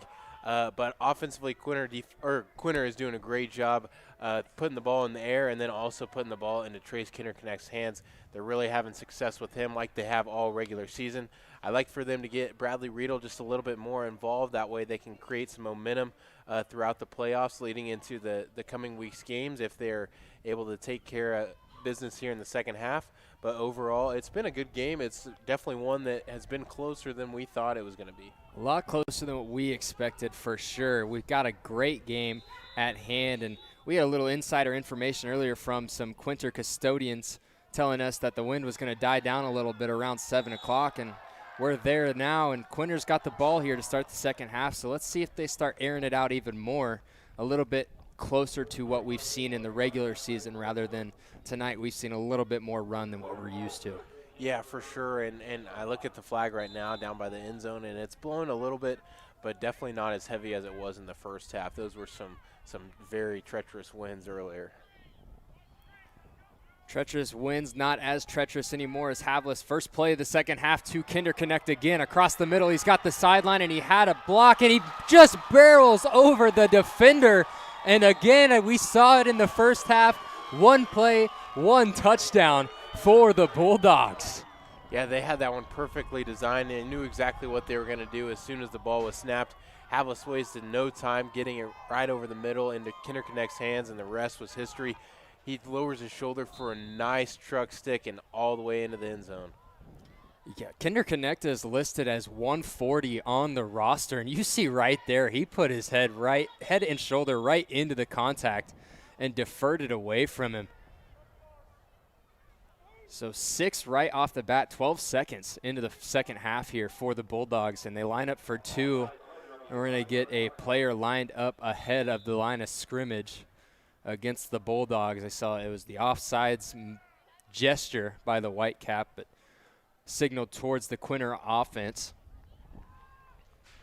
So this one moved back to the 8-yard line. It's going to be the 2-point conversion for the Bulldogs after the one-play drive to start the second half to score. Again, the same combo we saw to begin their first half on offense. Havlis to Quinter Connect, and Havlis again looks forward. He's got Riedel. Riedel is across the goal line, and that's 2 more points for the Bulldogs. Havlis to the senior wideout, Bradley Riedel. That's exactly the start that the Quinter Bulldogs wanted in the second half. They come in with a great start to the first half after being on defense for a long, long time. But right now they strike quick and fast, and right now they're really rolling. And this team in 8-man football, you got a lot of these guys playing both sides of the ball, and these guys feed on the offense, doing and playing well. And that all starts with the defense making a stop and getting the offense on the field. And now that we've got this offense what looks like possibly in a rhythm, we could see something dangerous from this Quinter defense now as well. Yeah, for sure. You talk about both guys playing both sides of the ball. You just have to tip your cap to how much endurance and stamina and strength that takes, because back in the day when we were out on the football field, that wasn't something easy to do, and these guys nowadays make it look easy. So to all those guys playing both sides of the ball, we commemorate you for what you do. Holy cow. Yeah, absolutely. That's, like you said, that's a lot of time on the field, putting all of your energy into every single play. And it's hard to do that if you're not fully committed to this team. And that's what we've seen all year, is that these Bulldogs, they battled a little bit of adversity with that Wheatland-Grinnell game. They lost starting senior quarterback Jaden Boone. And this team's done nothing but bind together and, commit to this season. And they've definitely showed us what can happen if you put together a solid regular season the way they have. So this time the wind not going to knock this ball off the tee, so Getz is going to get a decent kickoff. It pops up, and it's fielded at the 15. Pfaff quickly bursts out from the 15-yard line, and he's going to get 12 on the return. Minneola going to have their first drive of the game on their own 27-yard line. We saw multiple times in the first half Minneola take 4, 5, even 6 minutes off the clock, one drive, and then they converted on one of their 3 offensive possessions in the first half and able to keep it, relatively close, like you and I mentioned earlier, Jackson, that we didn't expect this game to quite be at the score that we're at currently. And that first play of the second half for Minneola, not quite as exciting as the first play for the Quinter offense. Yeah, that's very true. David, one thing that we got to talk about is that in the beginning of the game, it felt like it was in Minneola's hands. They were taking it at the pace that they wanted. Now Quinter's in full control, and the only way to come back is Minneola's got to play into Quinter's game plan and work fast and work quick, because if they take these long drives and don't convert, you're kind of, talking yourself out of the ball game, really. Yeah, and when you take this much time off the clock, your defense has to come out and get a stop also. And Quinter's offense is not showing any signs of holding up whatsoever. It's the Minneola offense going to dip into their playbook a little bit. See a pitch there for the first time out of the pistol formation. It looks like it was Pfaff, or Pfaff, I believe, number 13. He takes the pitch, and he gets nowhere, right back to the line of scrimmage.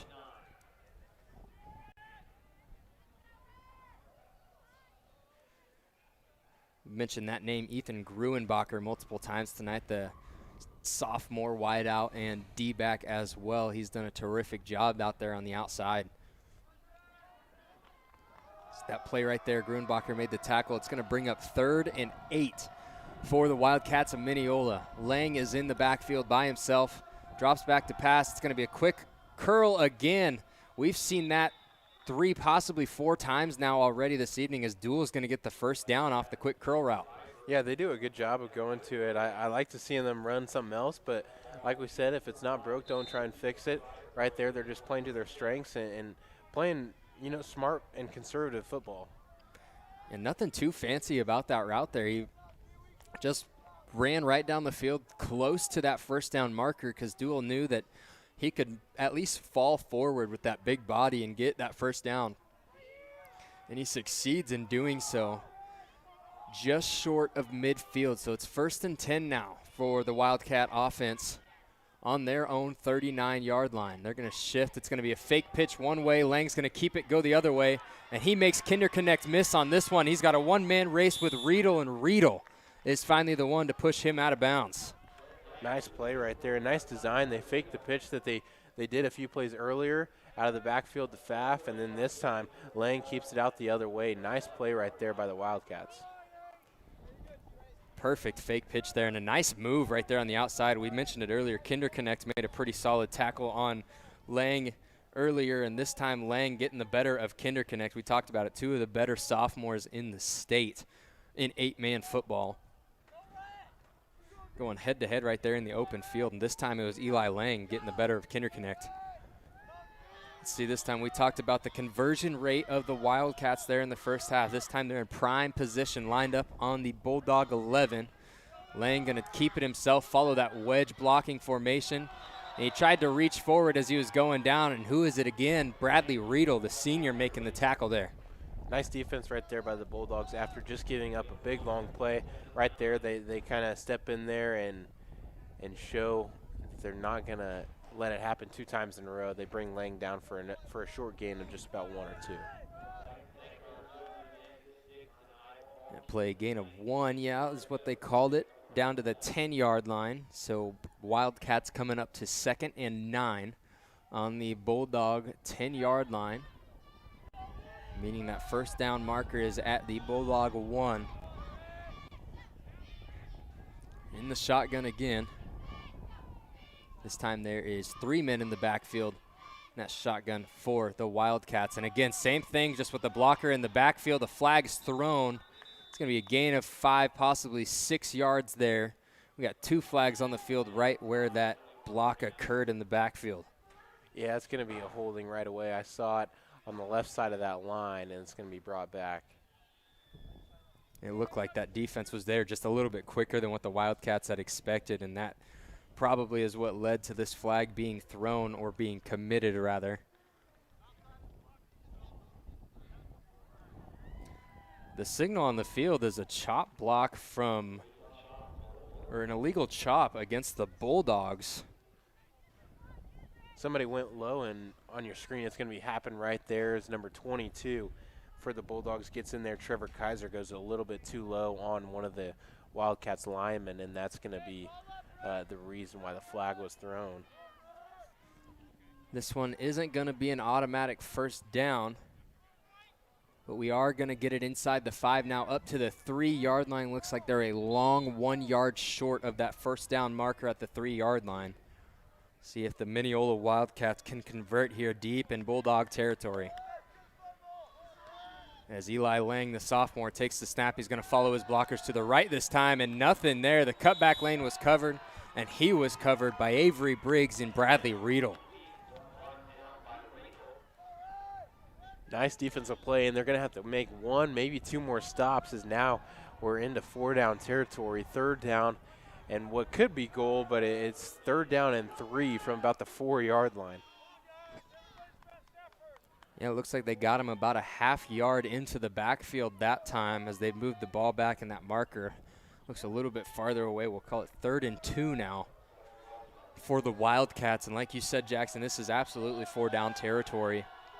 If you're Minneola, trailing by 2 scores now here in this second half, That I formation, the snap was muffed again. This time it works out for the Wildcats. The give to the up back, Brayton Duell off the muff snap, and he walks in almost untouched for 6 more for the Wildcats. Yeah, great scoring drive and play right there by the Minneola Wildcats. They give it to their big guy, the fullback spot. Earlier on in this game, we had a fumbled snap that really came out to haunt the Wildcats on 4th down in the first half.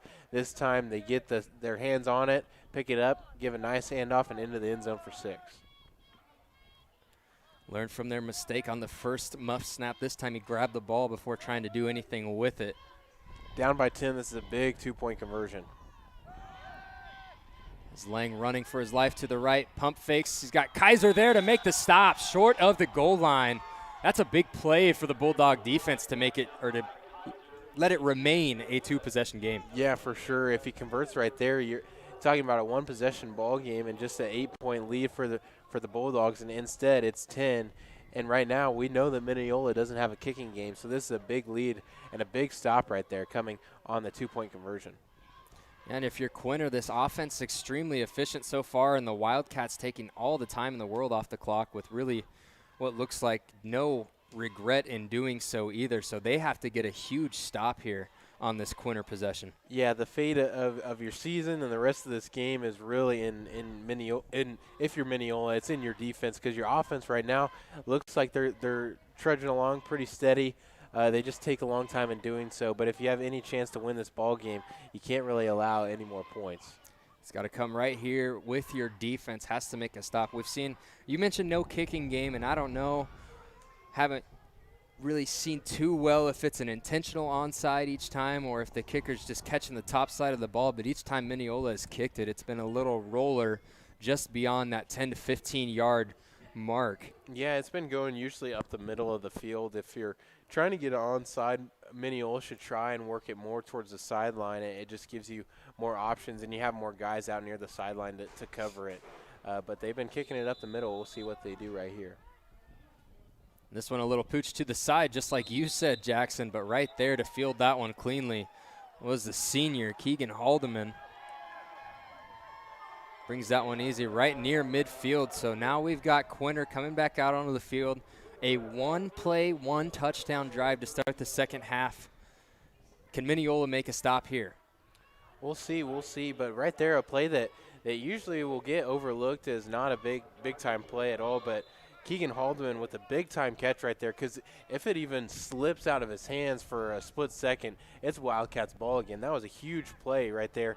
And another one right there as well. Looked like that snap was just high there for Havlis. What looked like he also might not have been completely ready for it to come over his head and deep into the backfield. That's not a great start for the Bulldogs here on their second drive of the second half. Yeah, a little high, a little off to the right, though.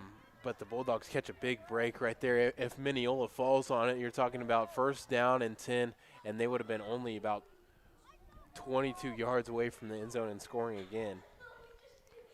So that muff snap is going to be a loss of 16 yards for the Bulldogs on their first play of the drive. You got 6 minutes, 40 seconds left to play here in the third quarter. Havlis going to take this one again. He's looking deep, but he's going to dump it underneath. Riedel was standing on top of the toes of the referee there, and it looked like Riedel was a little bit confused when he turned around after dropping it as to why the official was standing right there. But that's one of those things as a football player that you just kind of have to learn to deal with and manage and work around. Yeah, tough break right there by the all-league receiver, Bradley Riedel. It's definitely, you expect the defender to be there, but not an official. But that's their job. They got to stand right there and watch the middle of the field. So now we've got 3rd and 26 for the Bulldogs. They're up by 10 here in this contest with the Wildcats of Minneola. As Havlis in the shotgun, going to take this one. He's going to go deep. Looks like this one was short. Came out of his hand just a little wobbly. Therefore, he wasn't able to make it to Kinderconnect, the intended receiver.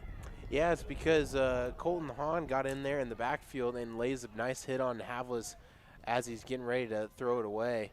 The left side of that line couldn't contain the Minneola Wildcats rush. And right there, that's the result of that wobbly pass. Just Havlis just feeling the pressure just a little bit. So now if you're Minneola, we talked about it, their defense had to make a big stop here. It's 4th and 26, and it looks like the Bulldogs are going to punt this one. Havlis just going to put his leg all the way into it. High spiraling punt. Good punt there from the quarterback. Now if you're the Wildcats, you're right back in this ball game because there was only about 40 seconds taken off of the clock there. Still only down by 10. Could make it a 2-point game if you get 6 and a 2-point conversion here. And this Quinter defense has had a hard time slowing down this heavy run game that Minneola possesses. Yeah, that they have, and we might see Minneola try and catch people by surprise and go with more of a pass game offense in the second half. Lang has delivered a few good balls, and now we talk about the wind not being as big of a factor. Things might change right here with Minneola's offense and how they go about operating things. First one on this drive, we've got Lang in the backfield behind Duel. He's just going to follow in that same play we've seen, that quarterback keeper. And this time he's going to be pulled out of bounds right near the line of scrimmage. Field judge couldn't even get a spot because he was brought down with the commotion. Yeah, really nowhere to go. And right now, Minneola's offense, the running back or the quarterback run game is really out of sorts. We saw it working very well in the first half, but the Quinter defense really knows that they got to key on Lang because he's the one that's going to hurt them the most. It's like you said, Jackson, hopefully, maybe not hopefully, but look to possibly see some passing game here from Minneola. Got plenty of time on the clock, only down by 10. And defense just showed you that they can make a stop, but we see Lang, he's going to keep it himself here again, something similar, and that field judge the line judge on the far side went ahead and threw his flag at the pile, so we'll see what this one comes out as well. And we're going to get another illegal chop against the Bulldogs is what this one is going to be. That's 2 of those now in the last 2 drives defensively for the Bulldogs. And if you're coaching over here on the Bulldogs sideline, that's something that you might need to address sooner rather than later because that's another first down for Minneola, and they're marching right across midfield here into Bulldog territory inside the 30-yard line. Yeah, it's a big yardage penalty that comes in the game of football, and that's something that I don't think I've seen twice, especially defensively. It's usually something we see when teams are pass blocking and you have 2 guys engage on somebody or an offensive lineman goes low on an incoming a blitzer on the defense, but not something I've seen out of the defense get that called out on twice, especially not in the same game. Yeah, let alone on back-to-back drives also. That play there, you saw a quick feet coming out of the backfield, and that black arm sleeve, too, dignified that it was not Eli Lang taking that snap. It was Mason Pfaff. The Wildcats going with a little bit of a Wildcat. A little bit of a Wildcat offense here for Minneola. So now they're starting to throw in some different personnel. We talked about possibly a different scheme moving forward, and this different personnel could be that first step into that different scheme look as well if you're the Wildcat offense here. So this time we're going to see Duel. He's going to take the snap. He drops back to pass. He's the second leading passer on the team, throws this one up, and it is caught! Touchdown for the Wildcats. What a throw and catch from Duel to the other quarterback, Eli Lang. You said it perfectly right before the play started. We might see some new things start to happen. And right there, the big fella showing off his big arm. Nice spiral all the way down to Lang in the end zone. Makes a nice diving catch. And that's just playoff football. You talk about coming into this game, a team, the Minneola Wildcats, on paper really stood no chance at beating the Quinter High School Bulldogs. And come here into the night, and the way that they're playing with their hearts on their sleeve right now. They don't care. They're playing really tough physical football, and they're having fun. Nice trick play. They convert for a touchdown, and we've got ourselves a game. Back to within 4 and maybe 2 after this play. That's a false start there, but I was talking to you before the game and looking at the stats. Brayton Duel had 7 pass attempts on the season, completing 2 of them. Both of those completions were touchdowns, and this 8th pass attempt on the season, a 3rd completion and a 3rd touchdown for the senior. Kind of a crazy stat if you're Duel, knowing that the 3 times you completed a pass this year, it's 3 touchdowns, and this 3rd one could not have come at a better time, at a better moment in the season for his team. This time Lang's going to be the quarterback on the 2-point conversion. Looked like he wanted to scramble. It's lofted up. It's caught. Did he get a foot in? The officials are going to talk about this one. The downfield judge is saying that it is caught. That's a 2-point conversion, and what a catch on the outstretched arms for Pfaff. He went up, and it looked like he had full body extension, and he had to get his toes in to make that catch close to the corner. We'll see it on replay right there, but nice rollout by Lang. He's keeping the play alive. It's hard to tell with that angle right there, and you see right there immediately the official doesn't really know either, and they have to converse about it. But this just shows how big the 2-point conversion stop earlier on in the game by the Quinter defense serves to be, because if not, if they get it in the end zone, then the Wildcats have the Bulldogs to tie game 22-all. But right now they still hold the upper hand thanks to their defense earlier on in the game. We talked about the momentum shift when Quinter came out and scored on that first play of the second half, and we said how we went from being all dictated by the Minneola Wildcats to quickly being dictated, and momentum swung over to the Bulldogs. And now we're right back in that other shoe where Quinter's momentum is all gone and Minneola has every ounce of it. They really do, especially with their defensive stop on the last drive. They hadn't been able to stop Quinter's offense all night long, and at the most important time, you can feel the most important times of a ball game and when your season's on the line or when the game's on the line, and it really amps you up. And Minneola did what they needed to do on the last drive. I think their defense is going to be jacked up even more, especially after scoring, and you got yourself this close of a ball game. Quinter High School has to put together a good drive right here to put the game on ice. We talked about not seeing many touchback kicks earlier, and this time Minneola is going to have one of their own after Lake and Getz had one in the first half, kicking with that wind. See if this Quinter offense can get themselves back into a rhythm here in the third quarter. Before they start, let's get to some sponsors. Kansas Land Bank, it's Western Kansas's favorite bank, as well as Family Market, the hometown grocer, and Go Big Red. Bulldogs back here on offense, this time from their own 15. Havlis going to fake a handoff to the up back, and Kinderconnect's going to hit second gear there. Looked like he stayed in first for about the first 7 yards of that run, and he saw a little bit of sideline space and kicked it into the next gear right away. That's an easy first down on the first play of the drive for the Bulldogs. The Quinter faithful giving us a first down chant there. We're just under 4 minutes now remaining here in the third quarter. Havlis going to step back. He's going to hand it to Kinderconnect again. Kinderconnect cutting to the near side. He's got the sideline, and he's got to race a foot one. Loses the football forwards, picks it up. And that's a touchdown if he keeps it in his arms, but instead he loses it and runs out of bounds at the 12-yard line. We haven't seen that all season right there from the talented sophomore, and at a huge point to basically put the game away. It happens at a terrible time, and right there you see just the frustration.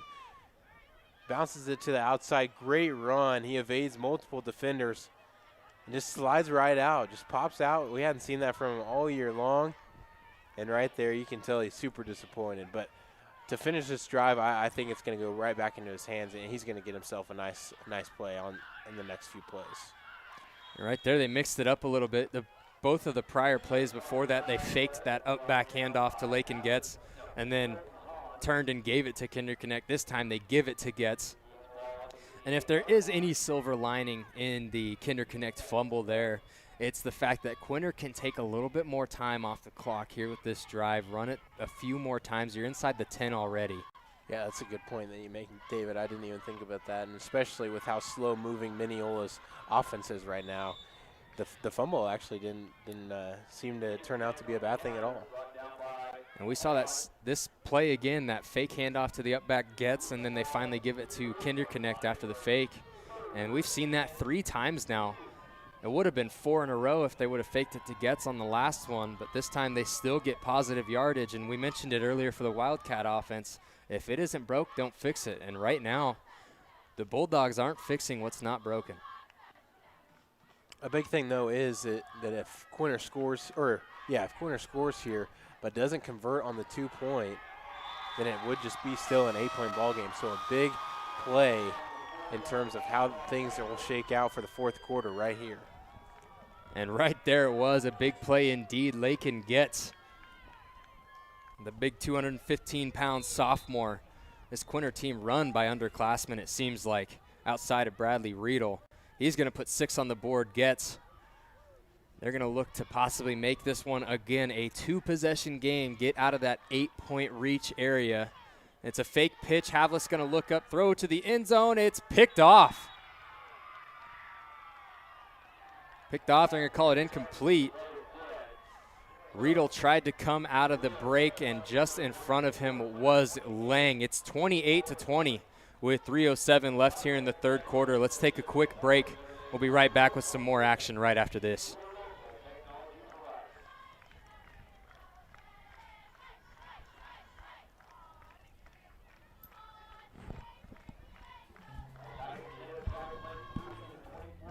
Gove County Medical Center would like to welcome podiatrist Dr. Robert Hens, who is now accepting new patients. This means you can receive high specialized care for many foot conditions such as sports injuries, foot and ankle pain, bunions, and many more. With Dr. Hens and on-staff providers, GCMC hopes to serve as a premier facility for podiatry. By extending this care in Quinter, you will not need to travel for your podiatry needs. Gove County Medical Center, dedicated to healing through caring. We are GCMC.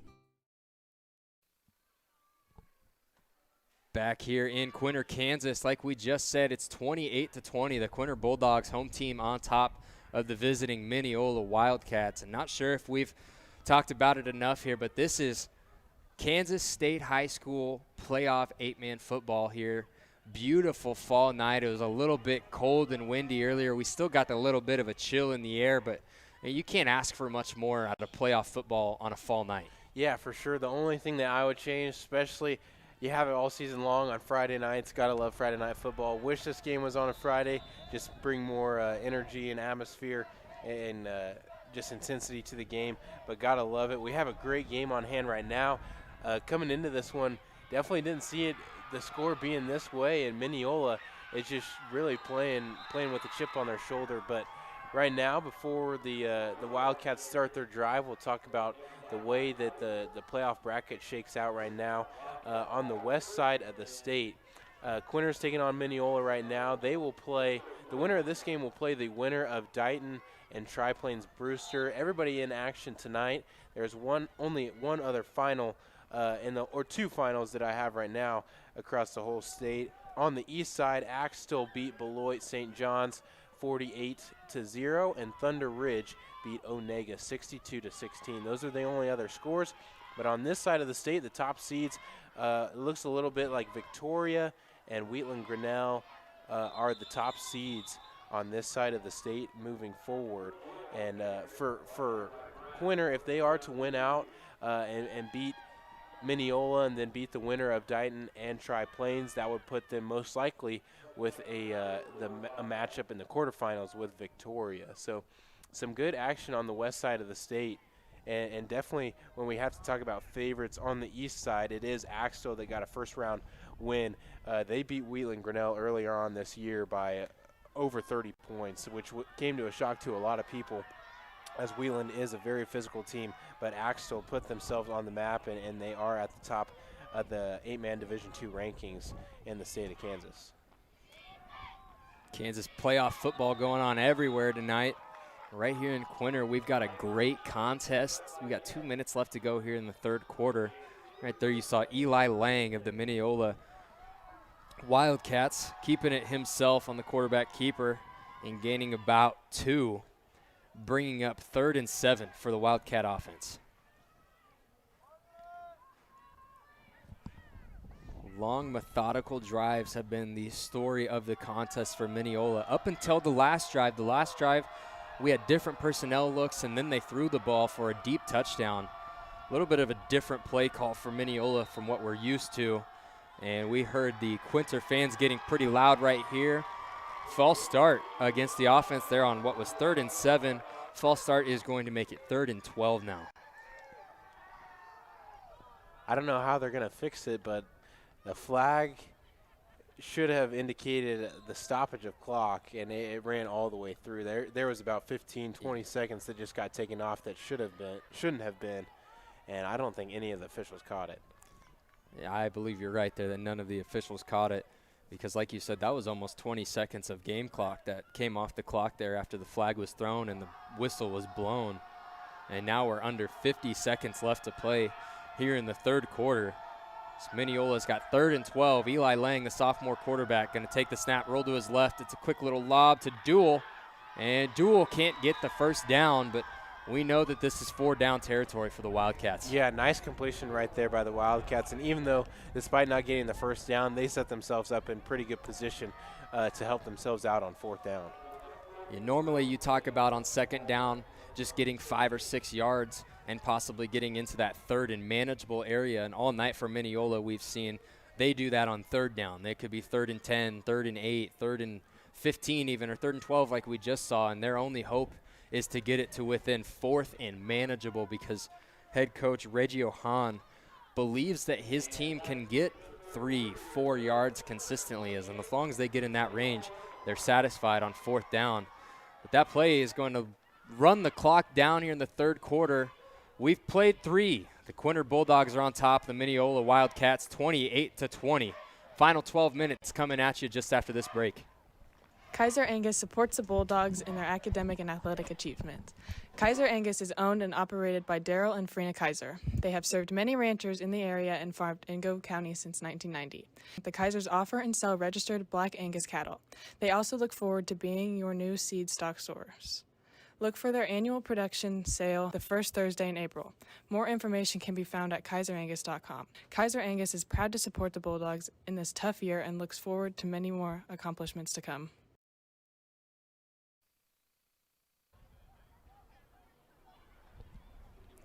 Final 12 minutes of action coming at you here in Quinter, Kansas, the home of the Bulldogs. They're hosting the Minneola Wildcats. I'm David Jenright alongside Jackson Webb and the rest of the Tiger Media Network crew out of Fort Hays State University. And Jackson, honestly, we got lucky with tonight's game. As you and I talked about multiple times today, is how we thought that this could have been a quick game or a game that didn't go the entire 4 quarters. And Minneola has done nothing but come out here and play with their heart on their sleeve. Yeah, for sure. They definitely proved us wrong coming in to tonight's game. And if you would have told me only 8 points separates these teams going into the 4th quarter, I wouldn't have believed you.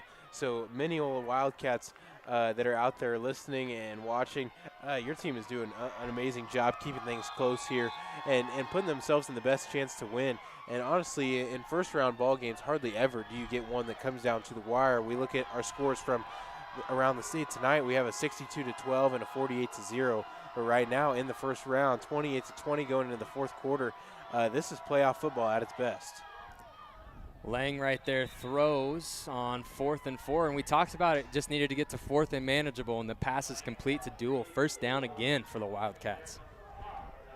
Big play right there by Minneola, but like you said, it was, for some people, for some fans, it'd be easy to be disappointed after their third down and long came up short. But honestly, the Wildcats, they come out there, they keep their composure, no sweat at all, and they come right out and convert on a big 4th down. And you talked about the possibility of nerves with the sophomore quarterback, and it just seems like this entire game has gone exactly to script for the Wildcats.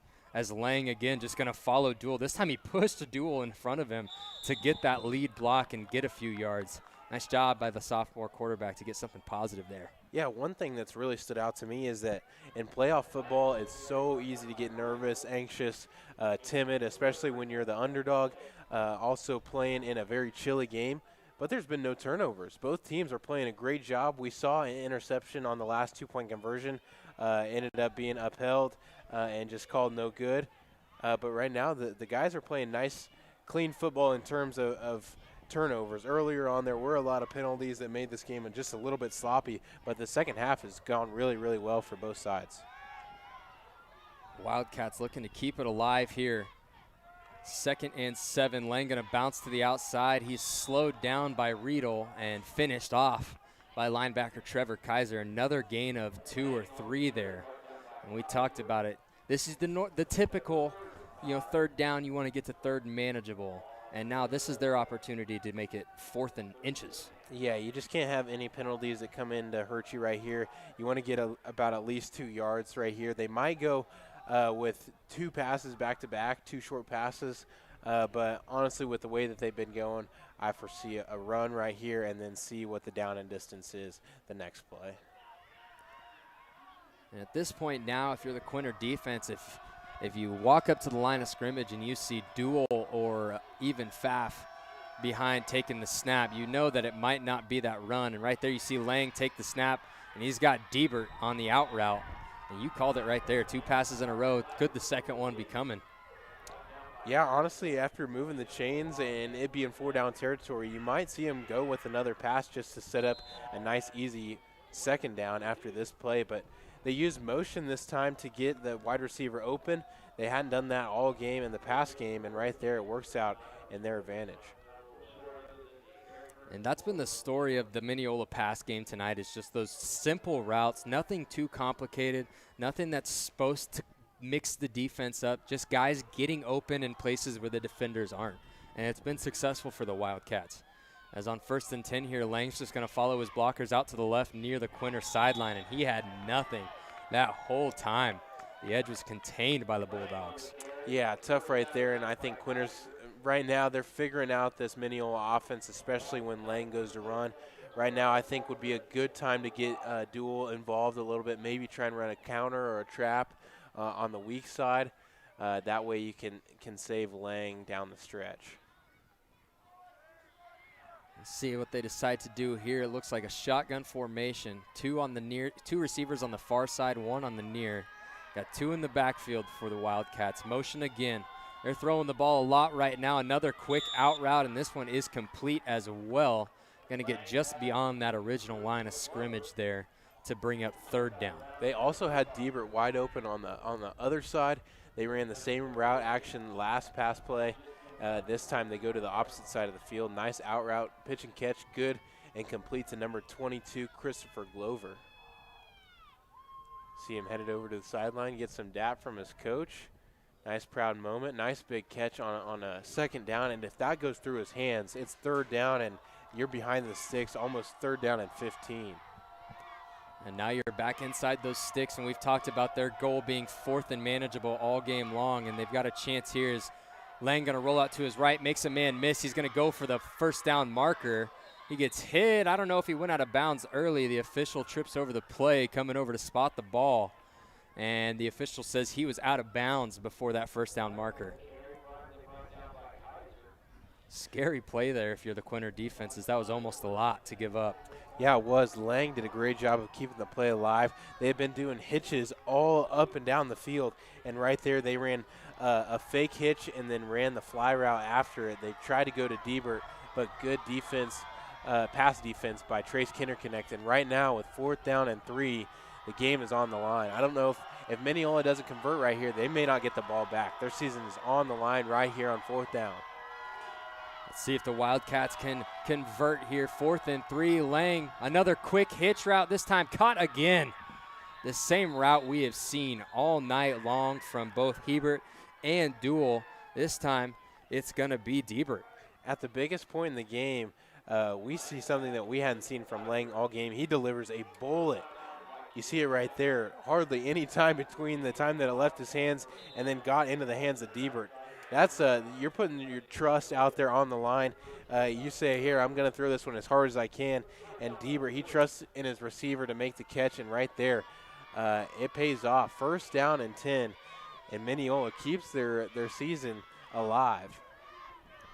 And now if you're Minneola, you're under that, or going to be under that 8-minute mark after Lang is going to run this one. That was 1st and goal at the 10.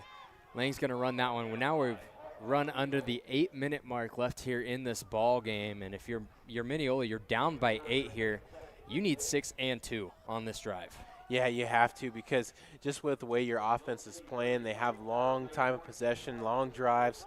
If you give it back to Quinter and are down by 2, you might as well kiss the game goodbye. They got to get a score and a 2-point conversion. This time we saw Christopher Glover come in and bring the play to the huddle. Last time he did that, he had that quick little out route catch. See if we see something similar here. It's just going to be a quick give to Duel. And nice job. Kaiser was right there at the line of scrimmage to make first contact. But as I'm talking there, Duel still came out of that pile. Refs blew it dead early. Yeah, they did. We saw something similar with all the KU fans out there. A similar instance that I thought, in my opinion, should have been blown dead, the stoppage of forward progress. But OU gets a handoff away right there. I think they whistle it just a little bit too early because Braden Polifka did meet Duel, but also he was spinning off of it. And it could have gone both ways. The officials have a tough job as always, and we always have to, tip our caps to them for what they do because it's not an easy job at all. Yeah, we talk about all these calls that we think we could make on replay, and these guys are doing it in real time. So tip of the cap, like you said, to the officials as Lang gonna run this one in. It looks like he's close. That first down marker is hidden by the light pole, so first down marker is inside the 1, and Lang looks like he got just short of it. Yeah, I think they're going to have to take an official timeout to measure this one. And at a situation like this, you have to. You can't eyeball it. The game's on the line. Eight points differentiating these two teams with 6:37 in a playoff game. You have to go look at it, and you guys will get to see it. First down, and you get a first down inside the 1-yard line. Hardly ever does that happen. But Minneola, they're going to have 4 cracks at it to try and tie this ball game. 4 cracks is a lot when you're inside of a yard, especially for an offense that has marched all the way down this field and is looking to tie this ball game up, keep their season alive, as we're now to the point where it's win or go home. We're in the playoffs now, and Minneola does not want to go home. They do not. They're playing really, really well. And right now you might see a fullback dive or a quarterback sneak right up the middle. There it is. You called it, Jackson. The QB sneak. Eli Lang gets 6 here to bring it within 2 points. And this next 2-point conversion could be the biggest play of the game. It is. Their season's on the line, and right now it comes down to this play because the Quinter offense hasn't had any turnovers. They've been able to score quick. This is your chance right now. You got to tie the ball game up. But I don't know what they're going to go with right now because 3 yards is a lot of yards to run. They can't go QB sneak anymore. They can't go fullback dive. I think they're just going to spread things out and let Lang try and make a play with his feet or with his arm. You reading the future over here, Jackson. 2 times in a row now that you've called it, and that's a 2-point conversion to tie this ball game up. Lang doing it with his arm, throwing it into the end zone, tying it up here at 28 all with 6 minutes and 17 seconds left. That is just crazy. My jaw was wide open as soon as they started that play. But that's what you got to do. In crunch time, you got to put the ball in your best player's hands and let him make plays. As a coach, you'll always take the outcome as long as you have it in the ball in the hands of your best player. And right there, coach for the Minneola Wildcats puts the ball into Lang's hands, lets him do his work, and he makes the right read, makes the right play, and we've got a tie ball game with 6:17 left to go. You talked about earlier, Lang threw a bullet on one of those pass plays on that drive, and that one right there wasn't much softer. And you talk about possibly players getting tired over the entirety of a 4-quarter game, and it looks like Lang's arm is just starting to get stronger. Yeah, it really is, and it's super impressive to watch these young guys, especially Lang, just being a sophomore. You lead your team into a very tough environment on the road with a very young team as well. Not a whole lot of size. You have a near 3-hour bus trip just to get up here and play a cold weather game. You make it through the regular season at 4-3 with 2 very tough losses down the stretch. And right now you're playing a very tough, close, tied ball game in the playoffs, first round, to a team that is near the top of the state rankings.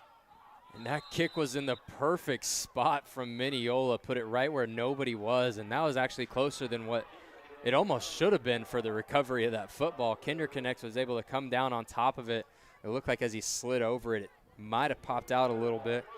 Bulldogs with possession here, 6 minutes and 16 seconds left to play here in this final quarter. See if the Bulldogs can bring back that efficient offense that we have seen explode multiple times in this ball game already. And they will bring back similar plays to last drive, as there's the fake to the up back Getz and the give to Quinter Connect, and he really likes to run along that left side, as we saw him run along the near side when they were going to the opposite end of the field, and this time he goes to the far side. It's going to be a gain of 4 there, bringing up 2nd and 6 for the Bulldogs. In this right now, for Quinter High School fans and for the team, they're really in no position to sweat right here. They have a high-powered offense that can score really, really quick, so 540 is no threat to them at all right now. Right there, we see him running it right now. Getz is breaking tackles left and right up the middle. Havlis took a shot after he gave that one away, and he held on to his ankle when he hit the ground. He got up fine. He'll be all right. But Getz there with the quick up back give that we've seen faked about 5 or 6 times now in the last 2 drives. Makes a big one. Yeah, they had good blocks up front as well. Bradley Riedel, a wide receiver, usually is credited and praised for his pass catching ability, but right there he throws a good block, as well as Braden Plifka up front. They really paved the way for Lakin Getz on that play. We see this I formation again. Havlis, that fake to the up back Getz. Quinter Connect going to cut inside to his left. Again, it was designed to the right, read the field extremely well, saw some open green grass back towards the middle, made the right read and got 7 out of it.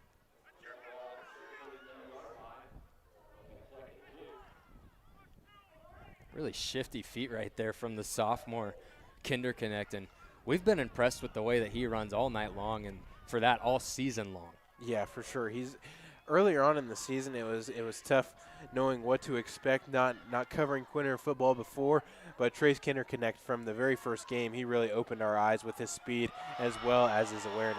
And Getz busts one open on the up back give. Lakin Getz again showing how explosive this offense can be, and he is getting into it. 6 on the board for Lakin Getz and these Bulldogs, as he just ran it for 24 yards and a touchdown to take the lead again with under 4.5 to play here in the 4th. Big play right here by Lakin Getz. You see full steam ahead, gets the handoff, and the rest is history. He blows past everybody, not even close. We talked about Duel being a pretty big guy for the Wildcats. Lakin Getz himself is a pretty big guy, but right there he was showing off the wheels once he hit the open field. And this time we'll see a fake handoff and pitch. And Havlis, a huge 2-point conversion there. He hits Gruenbacher. Excuse me, that is Briggs. That was Avery Briggs, the sophomore, taking that pass in from Preston Havlis. 2-point conversion to make it an 8-point game. Again, Quinter up 36-28 with 4:27 left to play here in the 4th quarter. Big time play. Coming into this drive, we didn't think that Minneola would get the ball back, but they do. Quinter High School scores quick and efficiently. They put it into Quinter Connect's hands as well as Getz. Nice drive. They put together some good work right there. Get 8 points up on the board, and that's what they needed. And right now, you don't have to play timid at all, because even if Minneola scores, they get the 2. You still have time, and worst case scenario, you guys go to overtime. This is shaping up to be a good game down the stretch. Absolutely, and if you're Quinter, like you said, there's no reason at all to be shy or timid, and even if you're the Wildcats, for that matter, this offense has been extremely efficient here in the second half, taking time off the clock, keeping the ball out of Quinter's hands, just doing a lot of things right and doing a lot of things that Quinter hasn't seen or hasn't been put up against so far this year. Yeah, we look at Quinter's schedule. They really haven't been tested all that much in terms of close games. And throughout the season, they only had that one loss that came earlier to Wheatland Grinnell, but their other scores, 38-8, 36-22, that another close one with Dighton, who they could see next week if they win as well. 54-6, 60-6, 48-0, 58-14. A lot of run rule games and games that weren't played all the way through, and just not close games. Quinter really hasn't been faced with too many close ones, but they do right now, and that's what playoff football is all about. Once you get to the playoffs, really records can be thrown out the window after, after the first couple games, and right now we're seeing exactly why. And you mentioned it also, as a lot of Quinter's football games this year have been short football games. They haven't played a lot of four-quarter football games this year, and we're getting to really see the endurance and see how well this team can play throughout the entirety of a four-quarter football game rather than through a first half or a first 3 quarters. So now we mentioned on the last drive that Quinter was on offense before the score, how it was the biggest drive for the Minneola defense.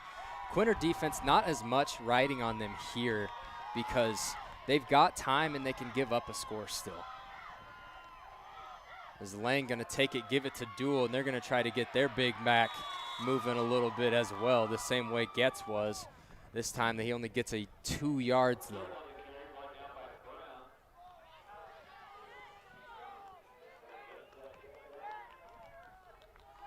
Nice team defense there by the Bulldogs. 3 guys coming out of the bottom of that pile. And Jackson, I don't believe we've seen a timeout used here in the second half yet. So that means Minneola's still with 3 timeouts. They are in the same boat as Quinter. Should not be too scared here on this offensive possession, considering there's still 3 minutes, 40 seconds, and 3 timeouts under Coach Hahn's belt. We saw another 1 to 2 yard rush right there. This time it was Lang again. And we're in permanent 4-down territory if you are the Wildcats, because Quinter does have the ability to take 3 minutes, 2.5 to 3 minutes off the clock if they need to, but the explosiveness of this offense would much rather just go out and put up as many points as possible. But if they get the ball back here after this defensive possession, they definitely have the ability to run 3 minutes off this clock. Quick pass there from Lang, and it's knocked down by Polifka, a name that we told you we'd be mentioning quite a bit, and we have tonight. Yeah, this comes at a big time right there. Braden Polifka gets his hands up and bats that one away. Lang really hasn't been bothered by the defensive line all that much tonight, but right there, Braden Polifka does a good job. The game on the line right here, though, David. Yes, sir, it is, Jackson. It's 4th and 6 for the Wildcats with 3 minutes and 3 seconds left to play. We've got Eli Lang taking the snap out of the shotgun, rolls to his right. He's going to loft this one up, and a good move on the ball by Diebert, but he can't bring it in. It's incomplete, and that is a turnover on downs for the Wildcats. Yep, they went with the back shoulder throw right there. Looking for Diebert down the sideline, couldn't convert. It was a nice pass, but Diebert, it looks like he just loses his footing just a little bit, turning back towards the sideline, just out of reach, and that one's really going to help Quinter.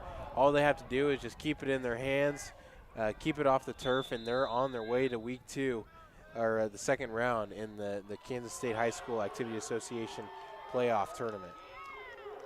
Quinter's going to call a timeout here, get a little bit composed after that big play. A lot of momentum swing their way. We'll take a quick timeout with them. We've got 2:57 left to play here in the 4th quarter. Kansas Land Bank is a locally owned community bank supporting community and school events. They are a full-service bank offering everything from ag loans to personal savings and checking accounts. Kansas Land Bank has a friendly staff that provides that personal touch. As one of the few locally owned community banks left in western Kansas, they strive to serve the needs of the people in our area. Kansas Land Bank remains a proud supporter of all Bulldog activities. Welcome back to Quinter, Kansas. Quinter Bulldogs, Minneola Wildcats going at it here in Kansas 8-man playoff football. In the first round of the playoffs, we've got 7-1 Quinter up on the 4-3 Wildcats of Minneola, 36-28. Quinter just took over possession on a turnover of downs by the Minneola offense. Another quick give to the up back Lakin Getz, and he looks like he's running harder and faster than what he has all this game. And at this point, you got to think it could be the adrenaline knowing that they might move on to next week. Yeah, that they will, especially if they just keep the ball in their hands and keep it away from Minneola. They can milk the clock, and with the first down here, they would really be well on their way to the second round. Yeah, we're going to see this clock probably get all the way under 2:20 before it's snapped. We're going to see everybody just stand up at the line and they'll wait for that downfield official or the white hat to throw his hand up for the play clock. It's Havlis under center. He's got Getz and Quinter connect behind him. Getz again. He had a hole for a second, but it was closed off immediately. But he's got a first down, and that's 4 more plays guaranteed for the Bulldogs. Like I said, that clock did get under 2:20 before it was snapped, and it's running again. This offense can take it all the way down to 31 seconds, a minute and 31 seconds, if they want to, before they need to snap the ball again. One thing that's always saddening, you always hate, tough losses and ones that come like this in the playoffs are always the toughest to swallow. And to the seniors on Minneola's side of the ball, we just have to, give them just congratulations on the season that they've had, and as well as the careers that they had with Minneola and their seniors that'll go on, and this being their last football game. Just great job. Congratulations on a great career as a Wildcat. You paved the way for future success for Minneola and what the program has in store. They come in here tonight and play all the way down to the very end. It was a great played football game by a very big underdog, but really had Quinter High School on their heels just about all night. Yeah, like you said, we can do nothing but tip our caps to Minneola and the Wildcat team that showed up here tonight and played these Bulldogs as hard as they possibly could. And like you said, the 5 seniors on this Minneola roster, a terrific job, and a huge shout out to those guys, because if you think about it, with only 5 guys, that leaves a lot of way to pave for the sophomores, the juniors, and the freshmen to come up that are guys that possibly looked up to those senior guys. And they look up to those senior guys and they say, hey, we almost beat a 7-1 Quinter team in the playoffs last year. Why don't we build on that? Some of these guys could be heading out and continuing to practice football tomorrow, even if they do end their season tonight. And I think that's the biggest part about having, a culture among your football team. So huge tip of the cap to the Wildcats at Minneola here tonight. We're down to a minute 31 inside the 10-yard line now. Just going to be another quick give to Getz. The ball's loose. The ball is loose, and the Wildcats have recovered. Jackson, we may have spoke too soon here. We might have, and right there, that's just on us for talking like that. But Minneola with a huge play defensively. Hardly ever do you see Lakin Getz fumble, but right there it's just on the exchange. The ball hits a little bit too low in Lakin Getz's pocket. And I think it just goes right off his leg and into the hands of the Wildcats. A classic case right there of what we like to call the announcer's jinx by Jackson and I. As Minneola takes over possession again, Lang going to go deep, and he's got a good arm. Good looking throw there just over the outstretched arms of Diebert. Yeah, they had the defense beat. Diebert got behind the defensive backs, but that throw by Lang, you have to wonder if that one was affected by wind or if Lang just left it a little bit too long for his intended receiver. Like we said earlier, Lang does have an arm, and I think as we've gotten later on in this game and he's settled, he wants to showcase that a little bit, is the arm talent that he does display despite his ground numbers compared to his air numbers. As Lang again trying to command this offense with a minute and 20, down by 8. He's got an extra blocker because they've had pressure all night, and he's sacked. Sacked in the backfield, a huge play by the Quinter defense after giving the ball back to the Wildcats. It's a good thing that the Wildcats do have a timeout, but that sack comes at a big time. Great defensive play by the Bulldogs. You see Braden Polifka fights through 2 blockers and keeps his nose on it and stays hungry and gets all the way home to the quarterback and brings down Lang for a huge sack. That's one thing. When you move up to the next level of football, when you get into that college area and that even professional area, that's one thing that all coaches talk about in the 2-minute drill is quarterbacks cannot take a sack. That's the huge thing, because not only does that lose you yards, but the clock keeps rolling too. And when you've got minimal time, minimal timeouts, that's the last thing that you need is for your quarterback to go down. And right here at the high school level, there's not a whole lot he could have done there. Pressure was coming in. He couldn't throw it away from the inside of the tackles. So a good timeout and a good usage of the timeouts here in the second half by the Wildcats just to even have one in this predicament. Yeah, that could be the game-saving tackle right there by Braden Polifka. Big-time sack. You never know what could happen, especially if Lang gets past him as a quarterback with with great speed and elusiveness. He could have made a few guys miss, and it could have been a big play for the Wildcats, but instead, big-time sack by the Bulldogs. We got 3rd and 10 now for Lang, and the Wildcats. Rolls to his left. He's got a man. That man makes another man miss. That man's Duel. He shook off the corner and got about 3 yards on the play after the catch.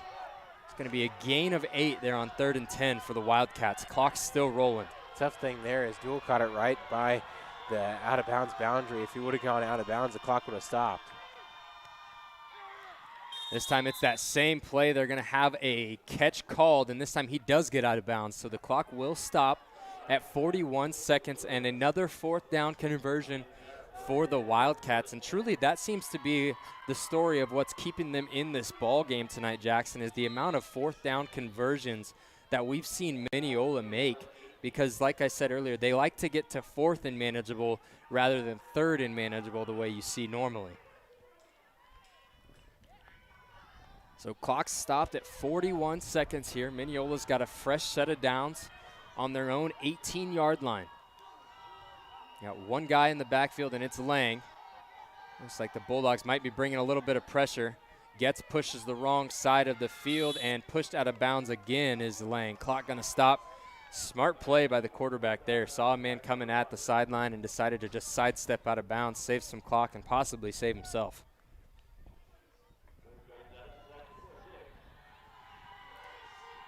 Only 5 seconds taken off the clock right there. Minneola still in business, down by 8 on their own 22-yard line. Again, trips on the near side. It's Lang by himself in the backfield, and that's a false start. Yeah, left tackle flinched just a little bit early, and you can't help that right there. The left guard, big time moment, and your first instinct or your first thought is not to get the quarterback sacked. How can I throw a good block right here? And you just get a little bit too worried and a little bit too anxious, and he was thinking about the block first, and that caused him to move just a little bit early. Backs him up 5 yards. Basically going to put them right where they were prior to the last play. Going to be 2nd and 11. Spread receivers, 2 on both sides of the field now. Lang behind him. He's going to roll, pumps fake short, gets it over the middle of the field to Duel, and he's going to get 9 yards. They're going to place it short of the first down marker. They are waiting for the clock to stop. That ball looks like it's a solid almost a yard behind the marker, and they're calling for a measurement. Yeah, Minneola's going to get helped out right here tremendously because the official timeout to measure the ball basically gives them a free timeout to look at it. Yeah, that original spot wasn't quite as close as where the football is at currently. It looked like when that white hat came up, he might have adjusted it a little bit. Right now, Minneola should be huddling near the sideline instead of way back there. Quinter's got a good idea. They're huddled up with their coach, but Minneola –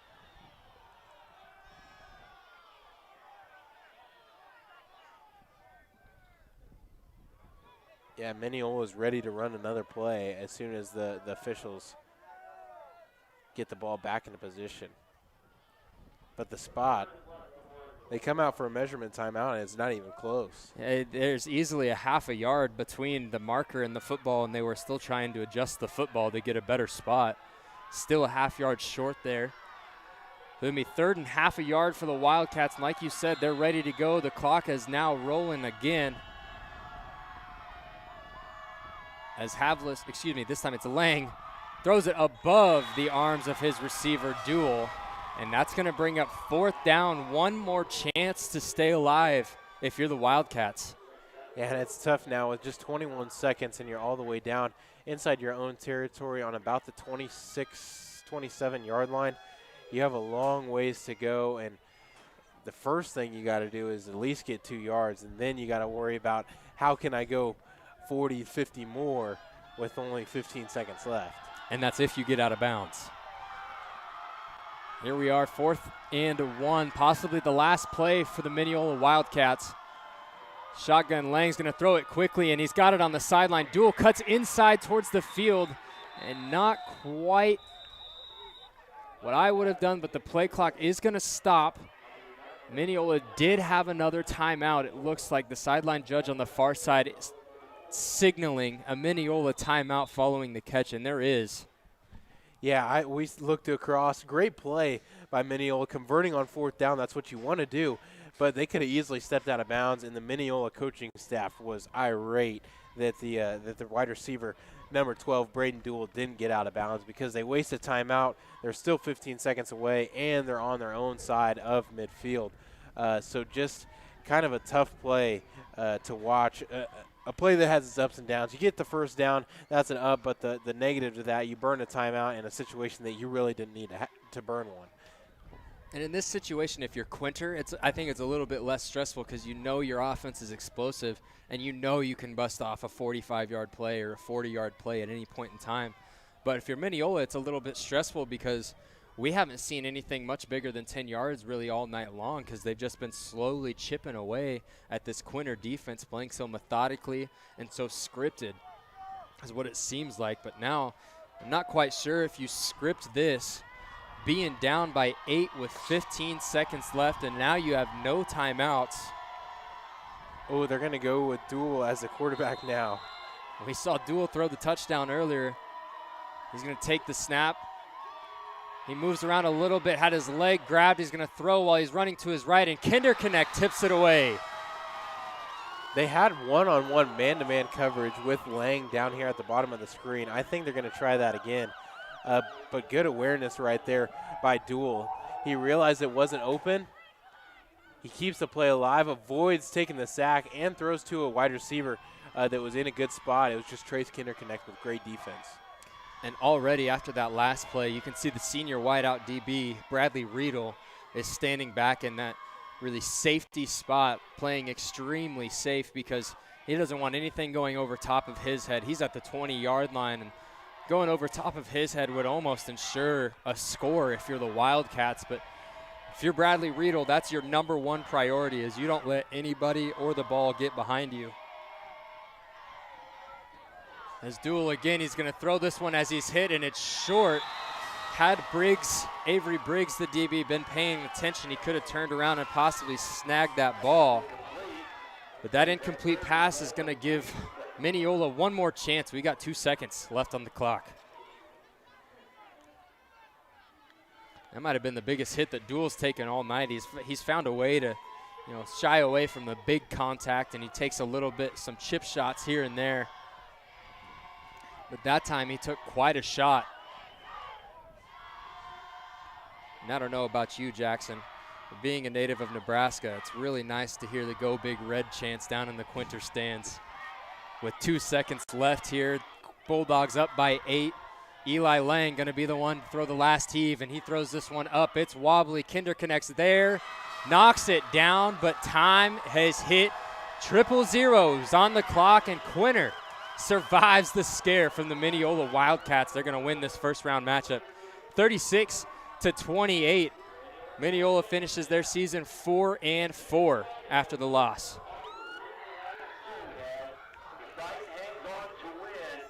We mentioned it earlier, a huge shout-out and tip of the cap to the Minneola Wildcats and their seniors as well, because they came out and played a tight contest with the team that, quite frankly, I don't think a lot of people expected them to, Jackson. Yeah, I don't think so. And you and I were amongst that group that didn't think that the Wildcats really were going to stand a chance tonight. But they come in, they play great physical football. They stuck to their game plan. They didn't really fall into what Quinter wanted them to do coming into tonight's ball game. And that's just great coaching. They came in and had a great style of play tonight. They caught the Quinter Bulldogs off guard, but couldn't do it for all 4 quarters. They had some down negative moments throughout that game. But for overall, the Wildcats did a great job. For Quinter, awesome job battling through adversity. You come through and have a team that comes in and plays you really tough. Really haven't had that all year with the exception of 2 games. But also, it was just a great game offensively, and it started on the right foot. I think if Quinter doesn't have that great start, then things could have turned out a little bit different. Yeah, that one right there, we had Quinter connect to start the game. That was the first play that the Quinter offense saw of the evening. This one here was the quick handoff to Quinter connect, as he's the one who started this one for the Bulldogs. He had both of their opening touchdowns as they went up 14-6 in the first half. We came out in the second half a little bit darker. First play of the second half as well. Who is it?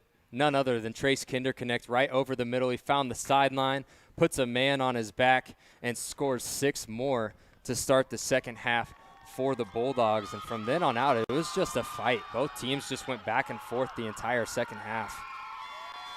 This Getz right there scoring another one. That one made it 28-20. And then Getz again. This one was the big one that ended it and put them up for the last time. Getz, I think that was a 24-yard touchdown run for the upback, who they had faked it to multiple times prior.